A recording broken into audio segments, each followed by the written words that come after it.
Live from the Schmoes No Network Studios in Los Angeles, California, it's time for the Schmoes No Movie Show. Tonight, guest Dylan Baker, and another round 2 matchup in the Ultimate Schmoedown Movie Trivia Contest with Mark Yodi Reilly versus Liam Nielsen's favorite fan, JTE.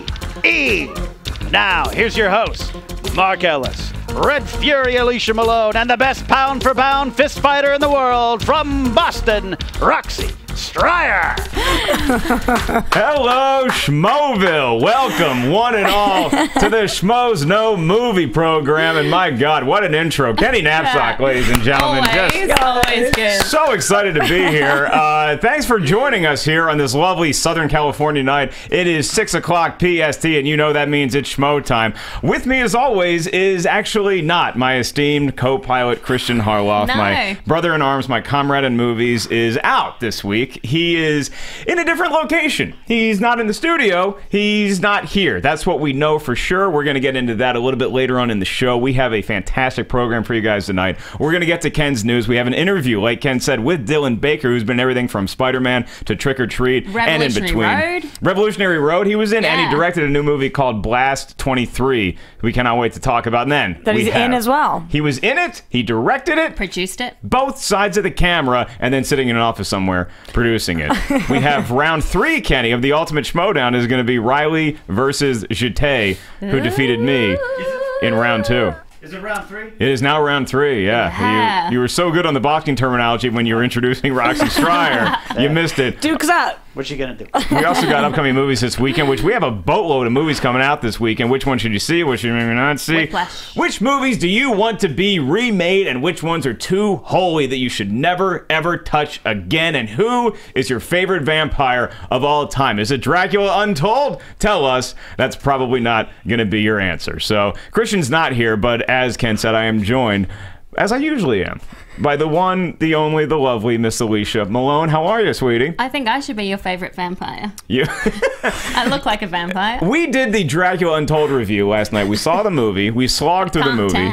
And then we were filming the review, and Alicia refers to it in the review, and she says that she looks like a vampire. And the comments below was like, I was going to say that. Is this just a thing where it's like, I used to be a chubby kid, and so as a chubby kid, the way to diffuse that is to get out in front of it and acknowledge it, that you're chubby before anybody else can make fun of you. Acknowledge that you're part of Pale Force, and then just go with it. You should start wearing the fangs for sure. Yeah, it's I a good pull look. it off with the red hair. Damn red right lips. you could. Yeah. Pale Force sounds like a character that shows up in the comic book Red Fury, which is also Alicia Malone's nickname.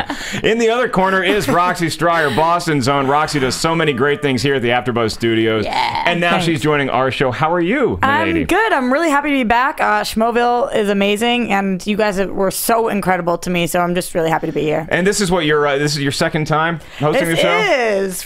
First is the worst, second is the best. How was the preparation different from the first show to the second show? I think I'm an over-prepper, so it was pretty much the same both times. I hope I'm ready for you guys. You throw things at me, and I will come back as hard as I can. She studies really hard. We were going to have a guest on here that dropped out at the last minute. He's a nice guy. He's going to come back soon, but Roxy prepped for like 10 hours studying this dude. I didn't have the heart to tell her until just now. Ask me how much I slept. None. None bits. He ain't going to be on the show tonight. I'm just happy to be back in Schmoeville because last week I was at the Tempe Improv all weekend, so I missed you guys.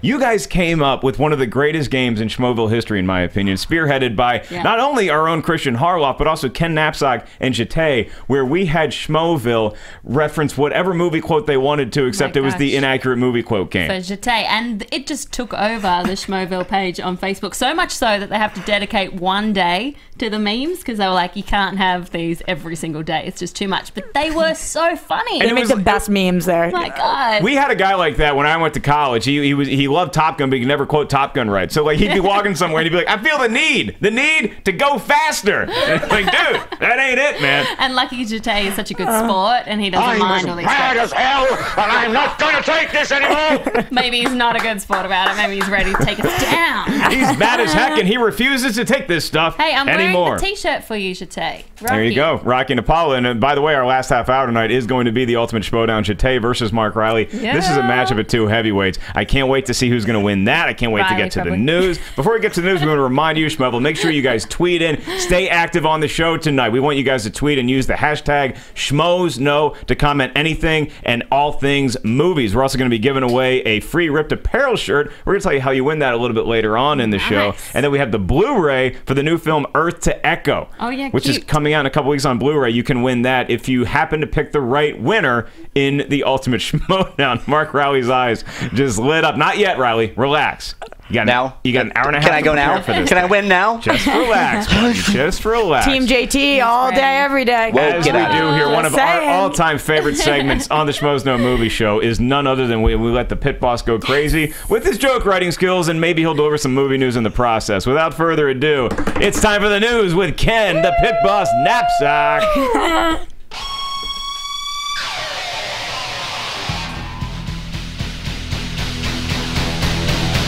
I'm Ken Knapsack, and these are your Schmoedown headlines brought to you by Schmoedown.com, your source for movie news, reviews, and clues. With jocks and non-serious comic book fans still celebrating the news of a standalone Deadpool movie coming in 2016, more serious comic book movie fans still needed one more important question answered. Do you know a guy who works in Hall H? Second most important question. Will this Deadpool movie be part of the X-Men cinematic universe? Well, hold on to your katana swords. X-Men Days of Future Past writer and producer Simon Kinberg recently told comicbook.com that Deadpool will in fact exist in the same universe as the films, not essentially erased by the events of Days of Future Past. We're looking at you, X-Men Origins Wolverine. Kinberg admitted that Fox is looking at the success of Marvel Studios' blueprint of tapestry storytelling as inspiration. Editor's note, who isn't looking at Marvel Studios' blueprint for inspiration? The guy who owns a hot dog stand I get fat at just told me he's weaving the menu together into one cohesive meal, kind of like those Marvel Iron Guy pictures.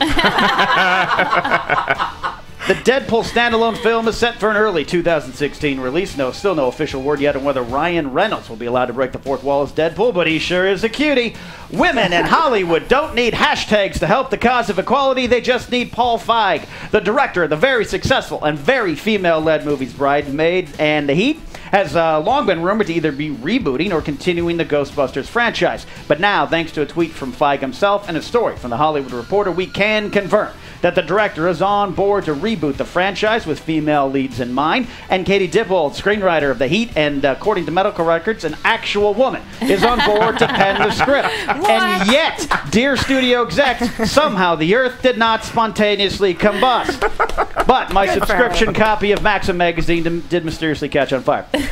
No word on the cast, but Feig favorites Melissa McCarthy and Kristen Wiig have been mentioned in rampant speculation throughout the summer. Original Ghostbusters director Ivan Reitman is still on board to produce. No release date has been set. The first official pictures for the Brad Bird-directed Disneyland film, Disney film Tomorrowland, have been released via Entertainment Weekly, as well as the first teaser trailer released to date.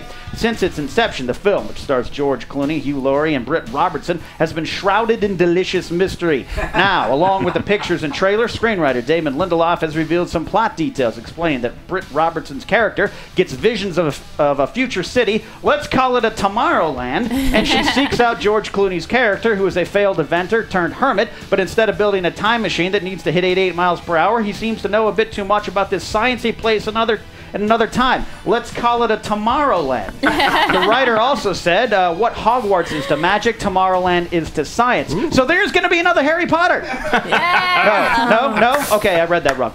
Also, Lindelof claims the movie draws inspiration from the discovery-driven story of Close Encounters of the Third Kind and will not be about aliens trying to blow up the Earth. Meanwhile, if you want to visit the real Tomorrowland, just head to your nearest Disney theme park, take out a loan to buy a ticket, and get used to waiting in line behind a family of foreign tourists that don't understand the concepts of deodorant or silence. The film will be released in May 2015. If you wrote in your journal back in 1996, I hope they make another Independence Day because that movie was hella better than Star Wars. First, no wonder you don't have friends. And second, there is still hope for your dreams to come true. 20th Century Fox still has a movie set for a summer 2016 release, but there seemed to be no progress on the film's production. Translation, please change your mind, Will Smith, please. Yet this week, Jeff Goldblum told Time magazine, which is kind of like TMZ for your grandparents, that he has been talking with director Roland Emmerich and producer Dean Devlin about the inclusion of his character David Levinson in the sequel. Goldblum also claims a script is nearing completion, but admitted the movie is far from a sure thing, saying the film is in the, quote, nebulous until actually file, meaning it'll get made when it gets made at all. If it doesn't happen, we'll never know what really happened to Randy Quaid, and I don't mean in the movie, just in life in general. New posters were released this week via Twitter for The Hobbit, The Battle of Five Armies, with the tagline, The Defining Chapter. First up was Bilbo Baggins pointing his sword sting directly at your pie hole. Each subsequent poster was decided by a vote on Twitter, so then came a photo of a grizzled, ragged Gandalf looking less like a wizard and more like that homeless guy who gets open mic spots at the Comedy Store in exchange for dumpster weed. And the Galadriel, with the scowl of a goth girl just told she has to go to the homecoming game. And today, Legolas, looking downright dreamy. Another Bilbo poster, or one for Bard, will be released tomorrow. The movie and its epic Battle of Five Armies will be released December 17th. Spoiler alert, the winning army has to clean up all the dishes at Bilbo's house after the battle and sing about it. And finally, Robert Downey Jr. confirmed this week that there will be an Iron Man 4. Robert Downey Jr. confirmed this week that there will not be an Iron Man 4. Seriously, movie press. Again, more rumor is fact, jokes is truth. This is what happens when you make headlines out of comedic asides made by actors on press tours. Pump the brakes. You're acting like me when a girl I have a crush on says hi to me and I tell all my friends I love her over and over while drunk, stuffing my face with loaded Doritos at a 7-Eleven after a Comic-Con party. Chill out. Wait till morning. Have a cup of black coffee. Then report. The truth is a path to success. I'm Ken Abstock. Those are your Schmoedown headlines brought to you by Schmoedown.com.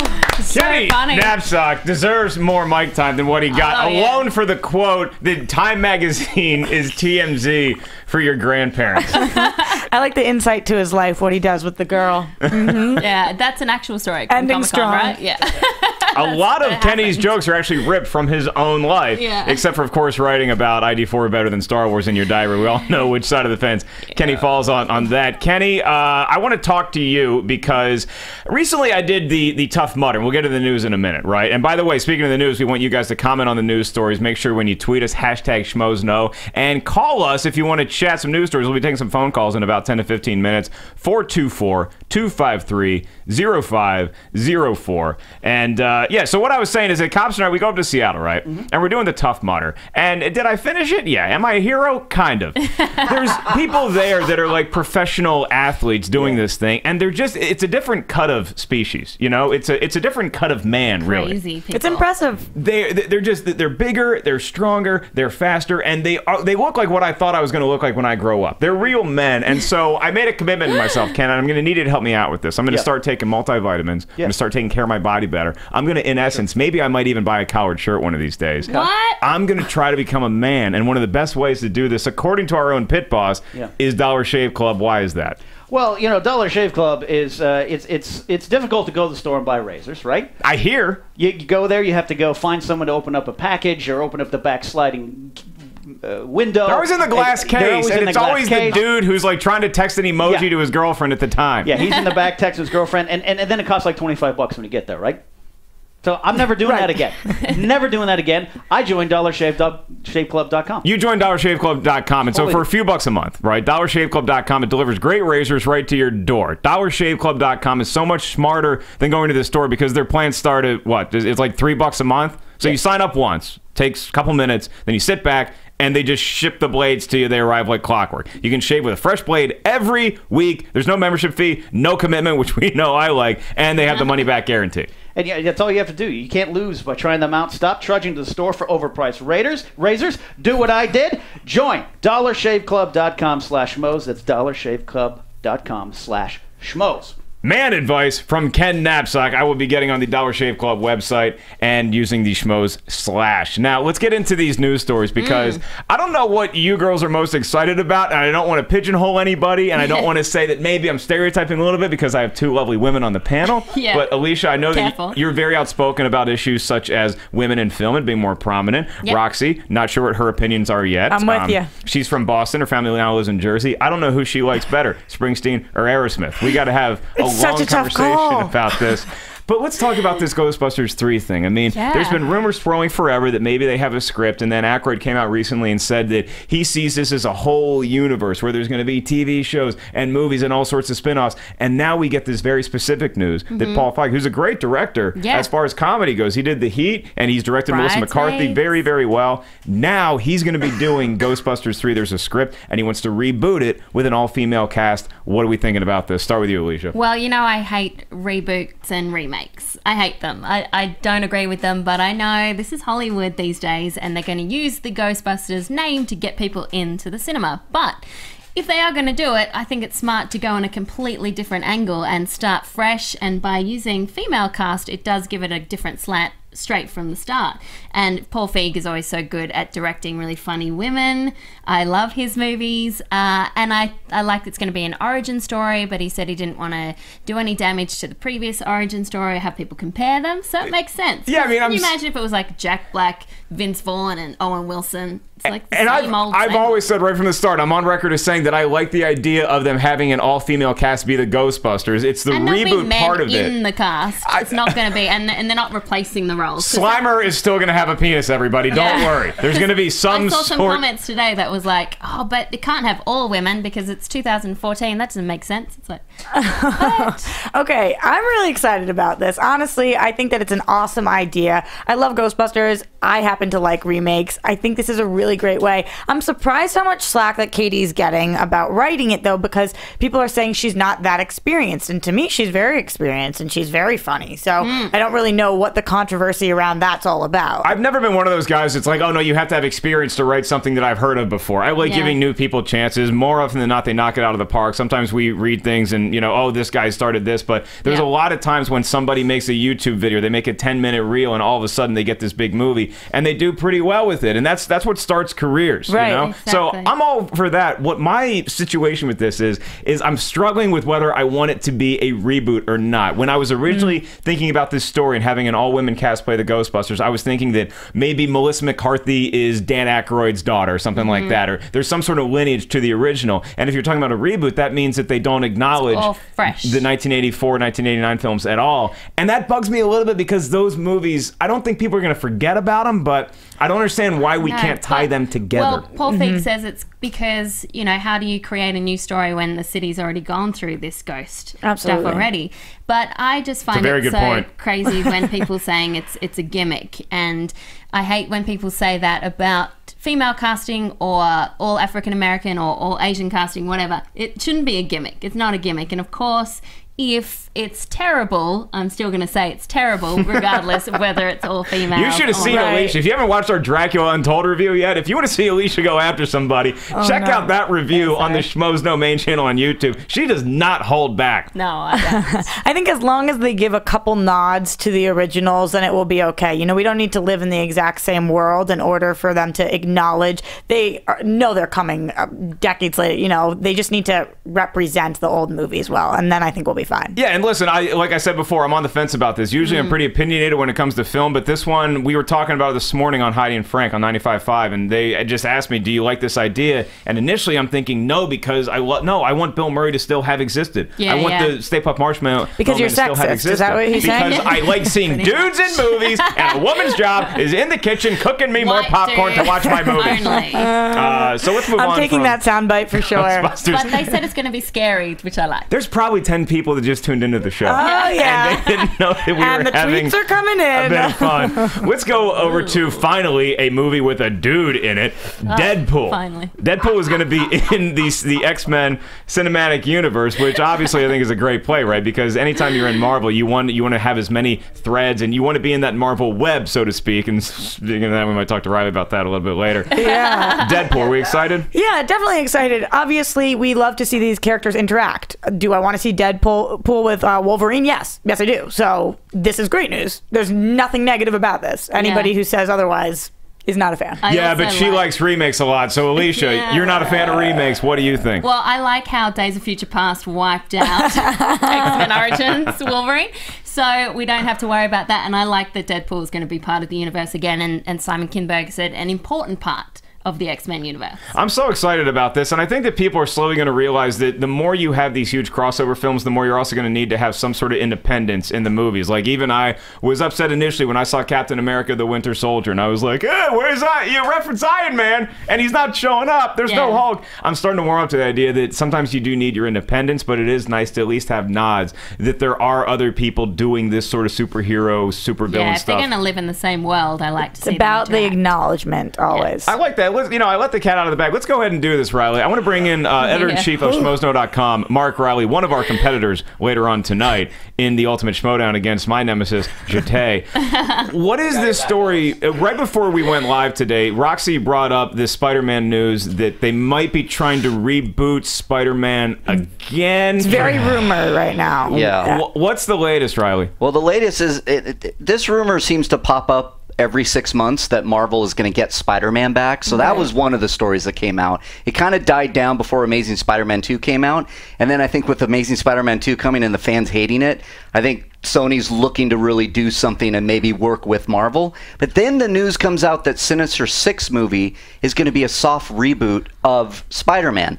And I pulled out my hair, threw the computer through the wall, and just left. And by the way, I quit. I'm no longer doing editor-in-chief duties. Because that's ridiculous. We're just here hanging out, drinking our beer. Yeah. Where is the beer? It's exhausting to keep up with because, first of all, who has what rights at this point with the comic book rights here and the film rights here and the whatever it is, everything is so crazy that I just want them to make the best movie possible. So let Spider-Man be in the Marvel universe. That's what I want. That's what everybody wants, except for the people who are making money off of it. Sony needs a franchise because they're not doing so well, so they're going to hold on to Spider-Man for as long as they can. I think they're in trouble, man. I think that Sony is in trouble. But could this be almost like a George Lucas situation where they just get approached by somebody bidding an exorbitant amount of dollars to where they can't say no and they have to sell off this property? Because it would be interesting to see Spider-Man interact with everybody, but I mean, Sony needs the property, but the last one didn't do as well as expected. It still made gobs of money, but not everybody loved the story. Right. And it was a little bit of a lukewarm reception amongst critics. Continue, though, down their track and try and make the next film really good.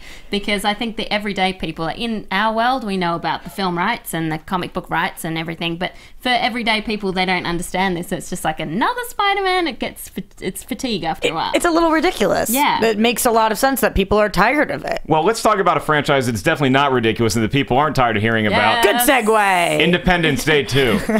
Jeff Goldblum says that an ID4 sequel is still going forward. Oh, you want to talk about The Hobbit? No, I want to talk about Tomorrowland. We'll get to Tomorrowland tomorrow. We'll do that on Friday. We will talk about the Tomorrowland trailer that Ken referenced, but I'm excited about ID4 too. I don't know how you guys feel about it. It's still going forward. Meh. Yeah, I mean... That's a solid answer. What do I have to do to Will Smith to get him to be involved? Like, you have to sign his kid to the movie. Yeah, seriously. Like, my arm, he can have it if he wants it, you know?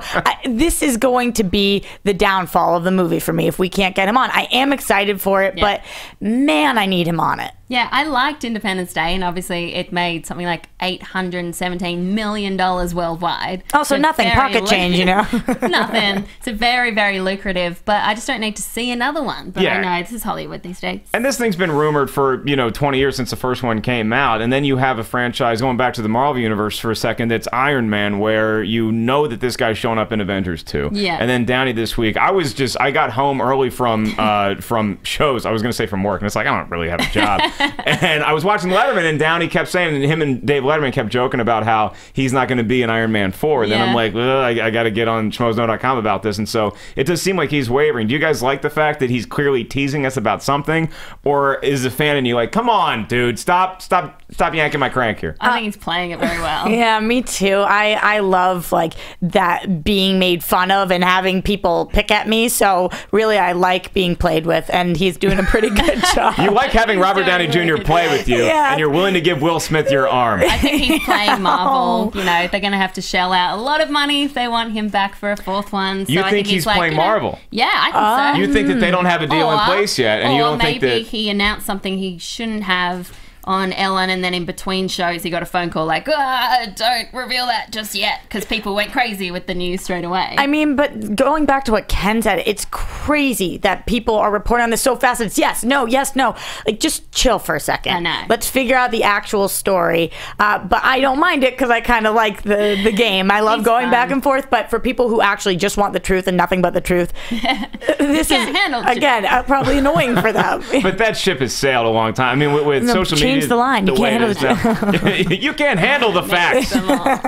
I mean, look, I want to see him in Iron Man. I never want to see another Iron Man, but eventually it's going to happen. And I don't know if they're setting up something in Avengers 2 with they're going to go a different way with Iron Man, or what the comic book lore is necessarily. I don't know, and Robert Downey Jr. keeps saying he doesn't want to keep doing the character. I think this is such a great way for celebrities to stay in the news. And not that Robert Downey Jr. is not relevant. It also, by the way, happens to be the week that he has a movie opening that he's talking about, will I, won't I be in Iron Man 4? Yeah. That can't be bad press. And I think I think The Rock enjoyed the hell out of that entire time when he was teasing, will I be in a DC movie? Who am I going to be playing? Because it keeps you in the news in a way that is not negative. It's not, you see, in the old days, kids, you had to go out and you had to like get a DUI or get in a bar fight or something to stay in the news in between movies. Now you just tease what your next project's going to be and you win. Boom, and we're talking about it, so it worked. We're talking about it on the nation's most beloved movie show. That's right. And with that, we're going to talk about the most beloved topic, at least according to one Alicia Malone, and possibly a Roxy Striar, because I want to get into this Tomorrowland business. Now, I want to talk about the trailer in a minute, but first, you should tell you, I want to see if we have anybody on the horn that wants to talk about any of these other stories. Are we good to go with that? I'll read some tweets. Somebody had a really interesting tweet earlier where it said that you don't necessarily want the Ghostbusters in the old Ghostbuster world. You guys are fantastic with these tweets. They're so good. Yeah, and like, if Robert Downey Jr. was serious, Iron Man 4 is a more unique opportunity as a miniseries for a TV. And that comes from Thomas Hughes. That's interesting, too, because Downey had said that maybe he wants to take it to the small screen. So I think he's just trying to find a replacement for the Letterman show at 11:30. Okay, let's take a phone call from Schmoeville. Hey, welcome to Schmoeville. Who we got? How ironic is it that right after you read my tweet, I call in? How are you, my friend? Thomas Hughes, thank you so much for calling in. And Thomas, if you ever wanted to be a comedian, this is what it's like to have to follow somebody who stole your material. So I just lifted your best joke. What do you want to talk about, my friend? We'll spin it around for a little bit.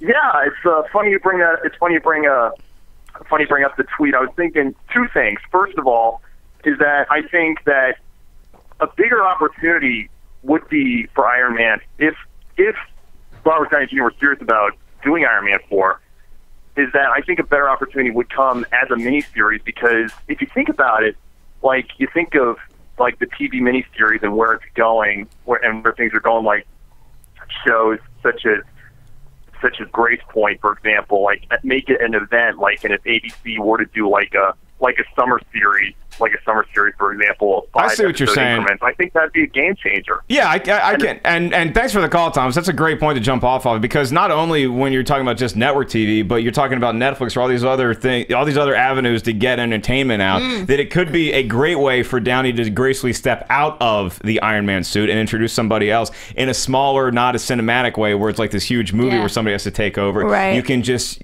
test. You can put some kid through the minor league system, put him in AA ball on ABC, or introduce him as a part of S.H.I.E.L.D., and then say, if you really like this guy, then he can be the new Iron Man in movies. What do you guys think about that?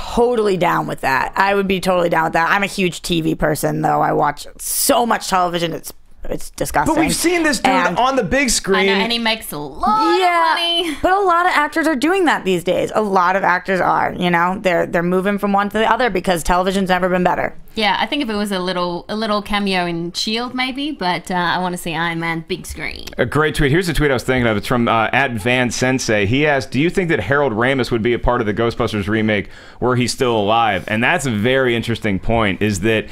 Well, I think he was part of the reason why they went in a completely different direction. Yeah. Because he passed away, and so they're like, okay, now that I get that. Like, we're not going to touch it. Yeah, we want to honor his legacy by not acknowledging his movies at all. But no, I understand. Not replacing him. Yeah, they're not trying to find somebody else to play Egon Spangler. I get that point, so that's interesting. Yeah. All right, so Tomorrowland. Now, before we get into the trailer, Kenny and I were talking about this. Is it, Ken? we went to D23. You, me, and Christian went to D23 when Disney announces all their stuff.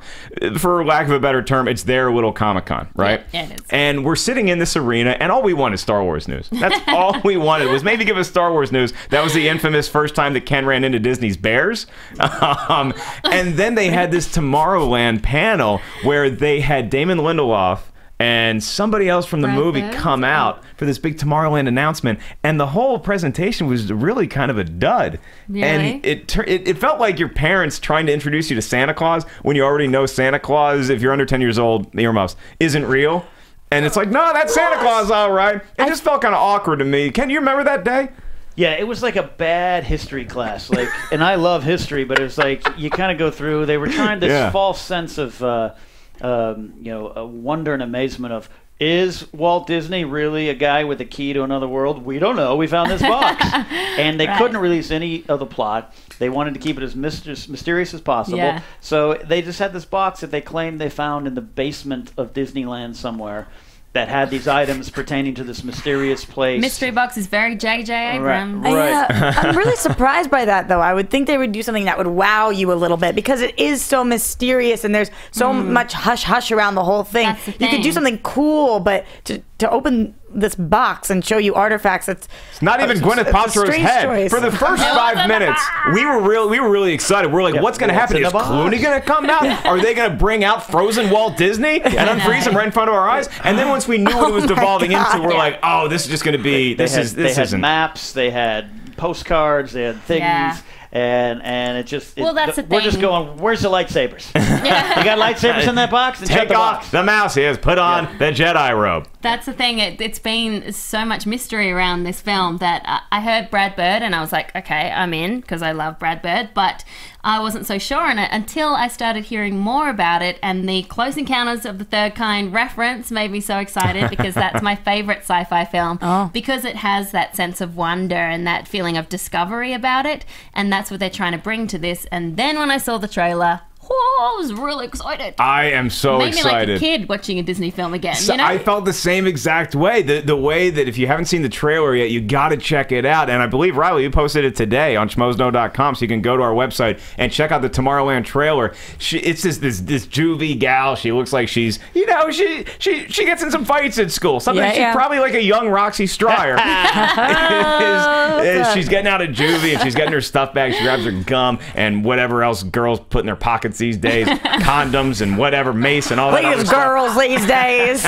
And then there's a pin, and she's like, that ain't my pin. And then the guy's like, oh, I can't even hear you, Sally. And she grabs the pin, and I was like, what the hell just happened? Because, again, I'm going into this from the boring expose that we got at D23. I'm like, what is this movie? And knowing it's like Disneyland area. Yeah. Boring. I was so excited to watch this trailer, Roxy. Honestly, I'm really, really stoked for this. I'm a huge Disneyland. I'm talking about the theme park. Yeah. Girl, I love They still walking have in. that? I can tell you where Tomorrowland is. I walk in, I go to the right. Space Mountain's my favorite ride in the entire world. I know that theme park like the back of my hand. I'm so excited. Then we had, in the trailer, there was like a quick shot where we see, and it looked like the theme park and the skyline. It was so cool to watch. And I also was a huge fan of Under the Dome. I still am a fan of Under the Dome. And she was in the first season of that, and she was really kick-ass. I watched, how's the rest of Under the Dome really quick? Because I watched the first 6 episodes when I was on a plane to Dubai. When I was doing a show in the Middle East, and they have, it was a really nice airline, United Emirates, thank you. You can watch whole seasons of TV, and so I was checking Under the Dome. I got into it, and then I fell asleep. It's a really cool show. The first season kicks ass. The second season, wah, wah. But that's not going to happen with Tomorrowland. No. When you go into Disneyland, what exactly do you see in Tomorrowland? Well, you walk in, there's a couple different things. You've got the Toy Story ride. You go and you shoot the darts, whatever. I always get no points. Then you've got the Space Mountain. She needs a man shooting for her. There's a Pizza Planet like in Toy Story. There's you can go and you can eat in Pizza Planet, whatever it is. Pizza Port, thank you. Is any of this Tomorrowland? Or is this the walk to Tomorrowland? You don't have to walk me through the whole theme park. No. When you walk in, you see the castle in front of you, and then to the right is where Tomorrowland is. So it's pretty much right there. You can get there very fast. Because the future's on your right. fight. You hear that, lefties? You're weird and you need to start writing with your right hand. I don't know why I took You're a just stand offending against everyone tonight. Southpaws, And yeah. also, what?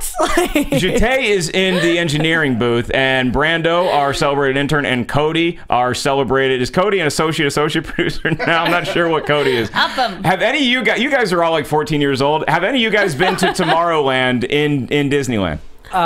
I've been to the European park. That's usually where I go. Oh, he's fancy. What an Italian! You're not gonna... I don't want to go to the American too park. good for I have Disneyland. never been, and I'm not trying to shy you guys away from the movie, but I don't know how close it's gonna be because it's so mysterious. I don't know if it's gonna be related necessarily to Disney aspect to it. It's more about, it's about the 50-60 Expo. That's where it originated with the Tomorrowland. It's about the future when they open. Right. Hence Don't the break my name. heart. Tomorrowland. Right, but I don't think it necessarily Disney related. They're only producing it, but Well, it's got Alright. Walt Disney apparently in there somewhere. See, and that's the other thing is they keep teasing Small Disney. And hole. is George Clooney going to play some sort of version of Walt Disney? Cody, have you been to Disneyland? I have indeed many times. Okay. And Wow, he's ready to go. This is fire. to counter what he said, though, Yeah, the last couple days, intern fight. the last couple days of filming, they actually filmed at Tomorrowland in Disneyland. Oh, So you hear that? there's Brando? something associated with the actual park. And yeah. my heart's put back Swear to together. But Right. do you Yeah, like? no. Did you like Cody? Did you like going to Tomorrowland? Is it a fun experience? Yeah, it's the best part of the park, I think. It's so sick. Yeah. It's so sick. They just opened a new ride in the last year there when you walk in on the right and you're walking towards there to the right. I don't remember what it is, though.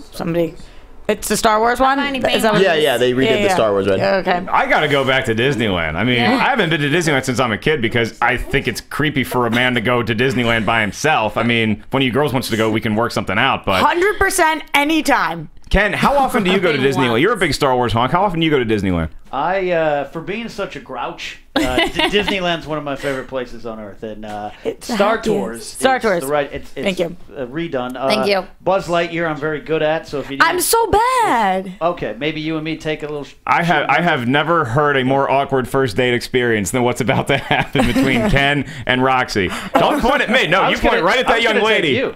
You're gonna win her a prize. Oh. You're at gonna the win Toy me a Story prize. I'll win shooting you a range. prize. Okay. We'll go to the pizza port and get a slice, young lady. Okay. So this is what take it. Schmoeville's saying. At Schmoedown says he thinks it looks visually terrific, but it's just going to be another film that's style over substance. We have A Torres 890 who tweets in. You guys remember that scary alien riding Tomorrowland that was replaced by Lilo and Stitch? I don't know. I've was been this- to Disneyland just once, so I want to go. We gotta go. We gotta get All season right, passes. all right. Class field trip to Tomorrowland. Copster and I wanted everybody to do a Tough Mudder instead. Next, guess we'll go to Disneyland. I can do the Stitch Don't worry, voice kids. like Stitch. we're going to Disneyland as long as they serve It's pretty good, right? alcohol. God, what voice is that? That's horrifying. Stitch voice. That's your Stitch? Is Stitch a serial killer in some sort of suburb in Indiana? That's what It that was sounded really like. good, no?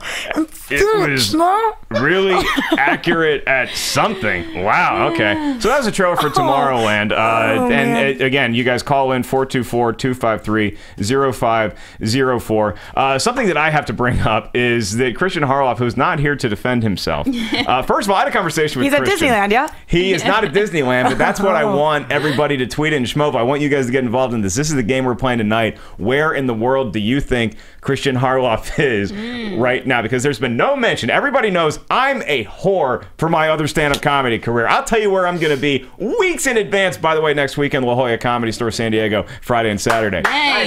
Nobody knows where Christian is. Nobody knows where he is. No. Now, I have some information. Here's what I'm going to tell you, is that we are down Christian Harloff tonight. Yep. And we're also down the wild man, Josh McCouga. Yeah, and Tiffany. Is not here in studio. And Tiffany. Tiffany is off working. We know where Tiffany is. Yeah. Josh and Yep. Christian have not been seen since last weekend. They were the judges Oh, in a yeah. bikini contest held by the morning show He that we for pop she. into, Heidi and Frank, 95.5 KLOS. They said... Sorry. It sounds like there was some excitement at the bikini contest. It was just a creepy photo. I am surrounded by suddenly the two creepiest women in entertainment right now. I got one doing a creepy Stitch voice. I got one that may be a man sitting next to, or a male vampire, as it turns out. Hey, but we're getting some good tweets about that. People want to see you as the vampire. Oh, they cool. do. They're thinking that you'd be a hot vampire. Nice. I want Schmoedown to tweet in and do use the hashtag Schmoedown. Where do you guys think Christian Harloff is right now? Well, we know he was on a plane because I saw that Instagram. He was on a plane? He Instagrammed him being on a plane. And he Instagrammed like some kind of building with a lot of balconies. Some building Like looking up, with a lot and there of was a lot of balconies. balconies. That's Okay. all I thought he know. was under house arrest because his wife didn't want him to go to the bikini contest. Roxy, you got any leads on this? No, Ken? I mean the Disneyland thing, but he's on the plane, so maybe Disney World, guys. Could be Disney World. Ken, do we have any Disney World. intel on this? I have no intel at all. I know I'm kind of the director of security here at Schmoedown. I should know where my peeps are at all time. I have no idea. It's a mystery to me. Okay, I got to get this out there too. Getting back into the world. Could you every time you do that voice, Jodie Foster loads a gun? Could you not? Could you stop? Reilly, you are the editor-in-chief of Schmoedown.com. Do you know where Christian Harloff is right now? Yeah, I actually took him to the airport. Okay, you took him to the airport. Yeah, Oh. and he was very he didn't tell me exactly Cagey? where he was very cagey. Domestic or international? Well, that's what I was looking at his ticket, and I saw something. Sneaky man. Okay, so the creeps in the studio aren't just limited to the females. Yes. No, we got Reilly doing No, some I was looking recon. at the ticket, and I only saw Aris. A-R-I-S. Okay. There was something blocking the first few letters. This is so much fun to piece together. Dickens. Where in the world is Christian Harloff? Schmoedown, tweet in with your thoughts on where this guy is. Christian loves Star Wars. He's a huge Yes. Star Wars fan, and this TV show Rebels came out. And I know it's not a movie, so we're not going to spend long on it, but on our sister show, Jedi Alliance, which is under the Schmoedown umbrella, the Schmoedown Podcast Network, you can subscribe to that channel on YouTube as well as our main show. That's where like Alicia's show, Profiles, lives. And that's where Ken's show, Jedi Alliance, lives. And Ken, on Monday, Christian's going to be a guest because you guys are going to talk about this new phenomenon, Rebels, that Christian was raving about. And I understand you didn't really feel the same way about Rebels? Well, don't forget my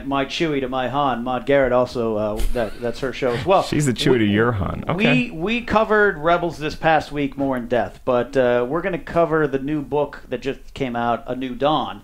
It's a Star Wars book club, but we're going to get into Rebels because Christian Harloff loved it, and I thought it was good. Yeah. Lacking some things, and we're going to duke it out. It's going to be a battle. But you guys both love... Here's my question about Rebels, is that it sounds like a neat show. It takes place 5 years before A New Hope, yeah. right? Right. So my question is, all these characters I've never heard of before, and they weren't in the movies, most of them. Kanan, Zeb, Are they Sabine, going Hera, to die Ezra? in 5 years Holy. on Alderaan? Because that's what it seems like If to we're me. lucky, yes. This is... You don't like the characters. Steady. The main character is one of the most annoying characters I've ever seen on TV. He looks like Aladdin? I cannot root for this guy. Oh, my God. Yeah. Okay. I saw mixed things on Twitter. A lot of people saying they loved it. There's some great things People about it. saying no. There's Yeah. some great things about it, but we're going to talk about it in depth this Monday Can't in Jedi wait Alliance. to see Jedi that. Alliance coming in with Alicia's roommate, Maude Garrett. Yeah. Can I say that on air that you guys are Yeah. roommates? Yeah. All right. Roxy, who's your roommate? Sarah Stratton. She's the best. Is that? I want you kids at home to realize that's not how Hollywood usually works. You don't get an apartment full of just hot chicks that are really good on air. That generally doesn't happen. At least hasn't happened to me yet. Sometimes. The tweets are coming in from Schmoedown as to where Christian Harloff's whereabouts are. One has him at a good steakhouse just outside of L.A. That's right. He did Instagram that photo as well. That's from Hooli James. Black Rice 19 says he's at Willy Wonka's Chocolate Factory. Here we go. Speaking of Rebels, BizGamer9 says Christian Harloff is visiting the set of Star Wars Episode 7. Whoa. If he did that and didn't tell me and didn't tell Reilly, he is not welcome back in this You would studio. be so angry. Ken. Yeah. All right. Well, look, we were talking about, by the way, in about 15 minutes, we're going to have Dylan Baker calling in from everything from Spider-Man to Trick or Treat, and he's the director and one of the stars of the new film Blast 23, which looks pretty incredible. So Yeah. check out the trailer Yeah. when we go to break in about 10 minutes here. Guys, we were talking about the Ghostbusters 3 reboot, Yep. and reboots seem to be a way of life now. You can do them as often as you want. Maybe they're going to do it with Spider-Man. Maybe they didn't. Sometimes it works out really well. Sometimes it doesn't work well at all. Speaking of Willy Wonka's Chocolate Factory, that one was kind of a piss bomb, huh? When Johnny Depp tried to be Gene Wilder, that didn't work out. So I want to put in everybody in the crew because I missed you guys so much when I was in Tempe last week. What do you guys think is a film that should be remade? That you love, but it should be remade? And then also, what is a movie that should never, ever, ever be remade? You love, but should be remade. You can hate it too, I guess, and then you should say, hey, they really had a good, like the movie Robot Jocks that came out in 1991. Saudi Arabia, really fake robots fighting. You could remake that now and make it pretty cool. Schmoeville, you guys join the party. Tweet us and hit our Facebook page, like our Facebook page, and write, what do you think should be remade and should never be touched? It's the holy grail. Anybody who wants to kick off? This morning on AMC Movie Talk, we were talking about The Last Starfighter, and that's something that I only just saw about a month ago, but I really enjoyed it. Obviously, the special effects now a little dated, and the fact that it's an arcade game, but I like the bones of that story, so we were talking about that could be a really great remake. And you generally don't like remakes because, again, you watch profiles and you know anything about Alicia Malone, you know that she loves the classics. But what constitutes the need for a remake then? Is it just special effects? If it's I feel like if it's a good story, but now it's so dated because of the special effects or the technology or something in particular that you can't watch it. But something like Casablanca, which I'm gonna force Ken to watch, should never be remade. You've never seen it? No, he will. He will. Just no face. You're like, okay. You've never seen Casablanca?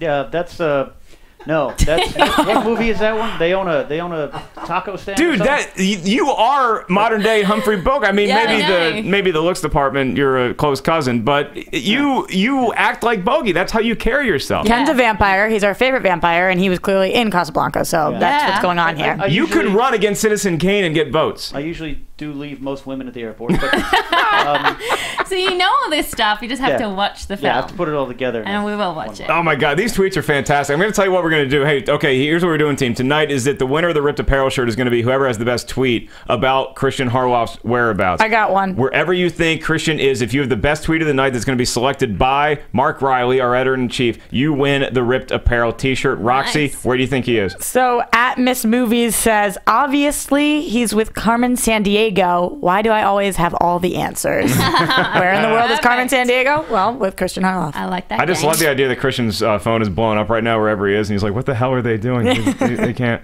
Okay, we have, let's see, we got Christian. Ooh, we got some good remakes, too. They want to remake Masters of the Universe. That's Gregory Branscombe. Remake Masters of the Universe, and that's something that Reilly and Christian got on board a long time ago when they were still on the other side of the walls in the studio. Reilly, what's the latest with the Masters of the Universe reboot? Well, guess what? Sony has it, and it's being made. It's we ran a scoop that Jeff Wadlow, who did Kick-Ass 2, I think, wrote and directed it, is writing it and will possibly direct it, but it looks like he's directing it. Okay, all right. With no cast yet, but it's in hot development, I guess we can call it. Hot development. Sarah G. Parra tweets, and I love this one. Remake Spawn. Remake the Spawn movie. That was a great comic book, and the movie really did not live up to that at all. And she says, don't ever remake The Shawshank Redemption. Yes. I think. Yeah, that was one of the ones that I was thinking. That'd be awful. My all-time favorite. At Shane Hernandez says, if they ever remake Back to the Future, I'll personally make a flux capacitor and go back in time and stop it from being made. See, that's one that even though some of the effects and technology don't look so good, it holds up. Yeah, it holds up. And no amount of effects can get Michael J. Fox's personality or Christopher Lloyd's personality back in that movie, or Crispin Glover for that. So you can never remake that movie. That's my holier-than-thou film that should never be touched. Yeah. Chate, I know you love movies. I know you're a big movie fan. You might even topple the ultimate movie expert, Mark Reilly, here tonight. What is a movie that you think should never be remade, and what is a movie you think should be remade? Sorry, I had to You're run the my engineer, and you didn't turn your own mic on. I'm going to refer to Alicia's t-shirt right there, because very few actors are tied to one character, where that actor is that character, and that's Rocky Balboa. They should never remake Rocky. Oh, you don't think Tom Hardy could pull off Rocky? No, I'm sorry. Rocky is Stallone. Stallone is Rocky. Yeah, same thing with Arnold Schwarzenegger films. Yeah, as far as movies that need to be remade, I would go Highlander, and they've been talking about it for a while. It's a great concept, and I agree. The acting was not the best in the first one besides Sean Connery, and it's really dated. I would love to see a good remake of that. Highlander's a really good concept. Copster, what do you got? Never remake, and then what do you want to see rebooted? Never touch Jurassic Park, which I'm glad that the fourth one is like a reboot / sequel. If they ever did that, I don't know. I don't know. And as far as movies that should be remade, this is Flash Gordon Christian Harloff's Flash Gordon was what to me is Power Rangers, and they are remaking that, and I'm super happy that they are. That they're redoing Flash Gordon. No, Power Rangers. They're redoing Power Rangers. I messed that analogy up, but yeah, because Christian is a huge fan of Flash Gordon. He wants to see that done in like a serious tone, and so for him as a kid, I guess Flash Gordon was his thing. Power Rangers was my thing. So a lot of people don't really get Power Rangers that much. I don't. Yeah, I understand. I don't see the appeal at all. I got to be totally honest with you. Maybe I just missed that boat. That was when I was still into Ninja Turtles, and that was the moment when I didn't get my first pube yet or anything, but I was hanging out with my Ninja Turtles, and I saw an ad for this show, the Power Rangers, and I'm like, oh my god, I think I just grew up because I don't care about these people at all. No, the pink Power Ranger came to my birthday party. You gotta care. I still want her to come to my birthday party. I had light up shoes. Amy Jo Johnson, was that her? Yes. Susie Q. Susie Q. Ken tonight, the pit boss, is wearing pink. Not because it's Breast Cancer Awareness Month, which girls get checked. It's not that. It is because he loves Amy Jo Johnson and still has pictures of her in his closet. Roxy, what's a movie that needs to be remade, and what's a movie that should never be touched? Never be touched. Any of the Disney animate, like Aladdin or any of those, Lion King, leave them be. They're all incredible. Something that should be remade, just because it was my favorite book in high school, and I love it. Catcher in the Rye, I think they could remake it and do a great job, as opposed to the not so great job that I think that they did. Yeah. Conster brings up a good point, and who would have thought it'd come from him, is that you can do something with what Jurassic Park is doing, where you don't have to go all the way back to the beginning. You can take a great movie, and then you can reboot its sequel. It's like the Terminator. Why don't we do that more? Like, what I was thinking is with horror movies, because horror movies, if you're lucky enough to get a first one that's good, they usually mess it up the second time around. Yeah. Like, the Blair Witch Project was so cool, and then the second one wasn't found footage. It was just a straightforward movie, and it was awful. What if you remade the Blair Witch Project 2 and furthered the lineage of the Blair Witch with all the cool things that we can do with found footage now that maybe they couldn't back then? That's a movie I'd want to see. I agree, and that's why I like the Ghostbusters concept if they have to do it, because it's just going to be in the same universe, but it's not a remake. All girls, all the time. Okay, Connor Brown at Wuzzy41123 says, remake 12 Angry Men. That's kind of a classic. Yeah, it's a classic. Remake 12 Angry Men. They did a TV. Yeah. Oh, yeah, that was one of those live ones, Tony right? Danza was in that. Yeah. Was he really? Yeah. The garbage picking, field goal kicking phenomenon was in that. Yeah.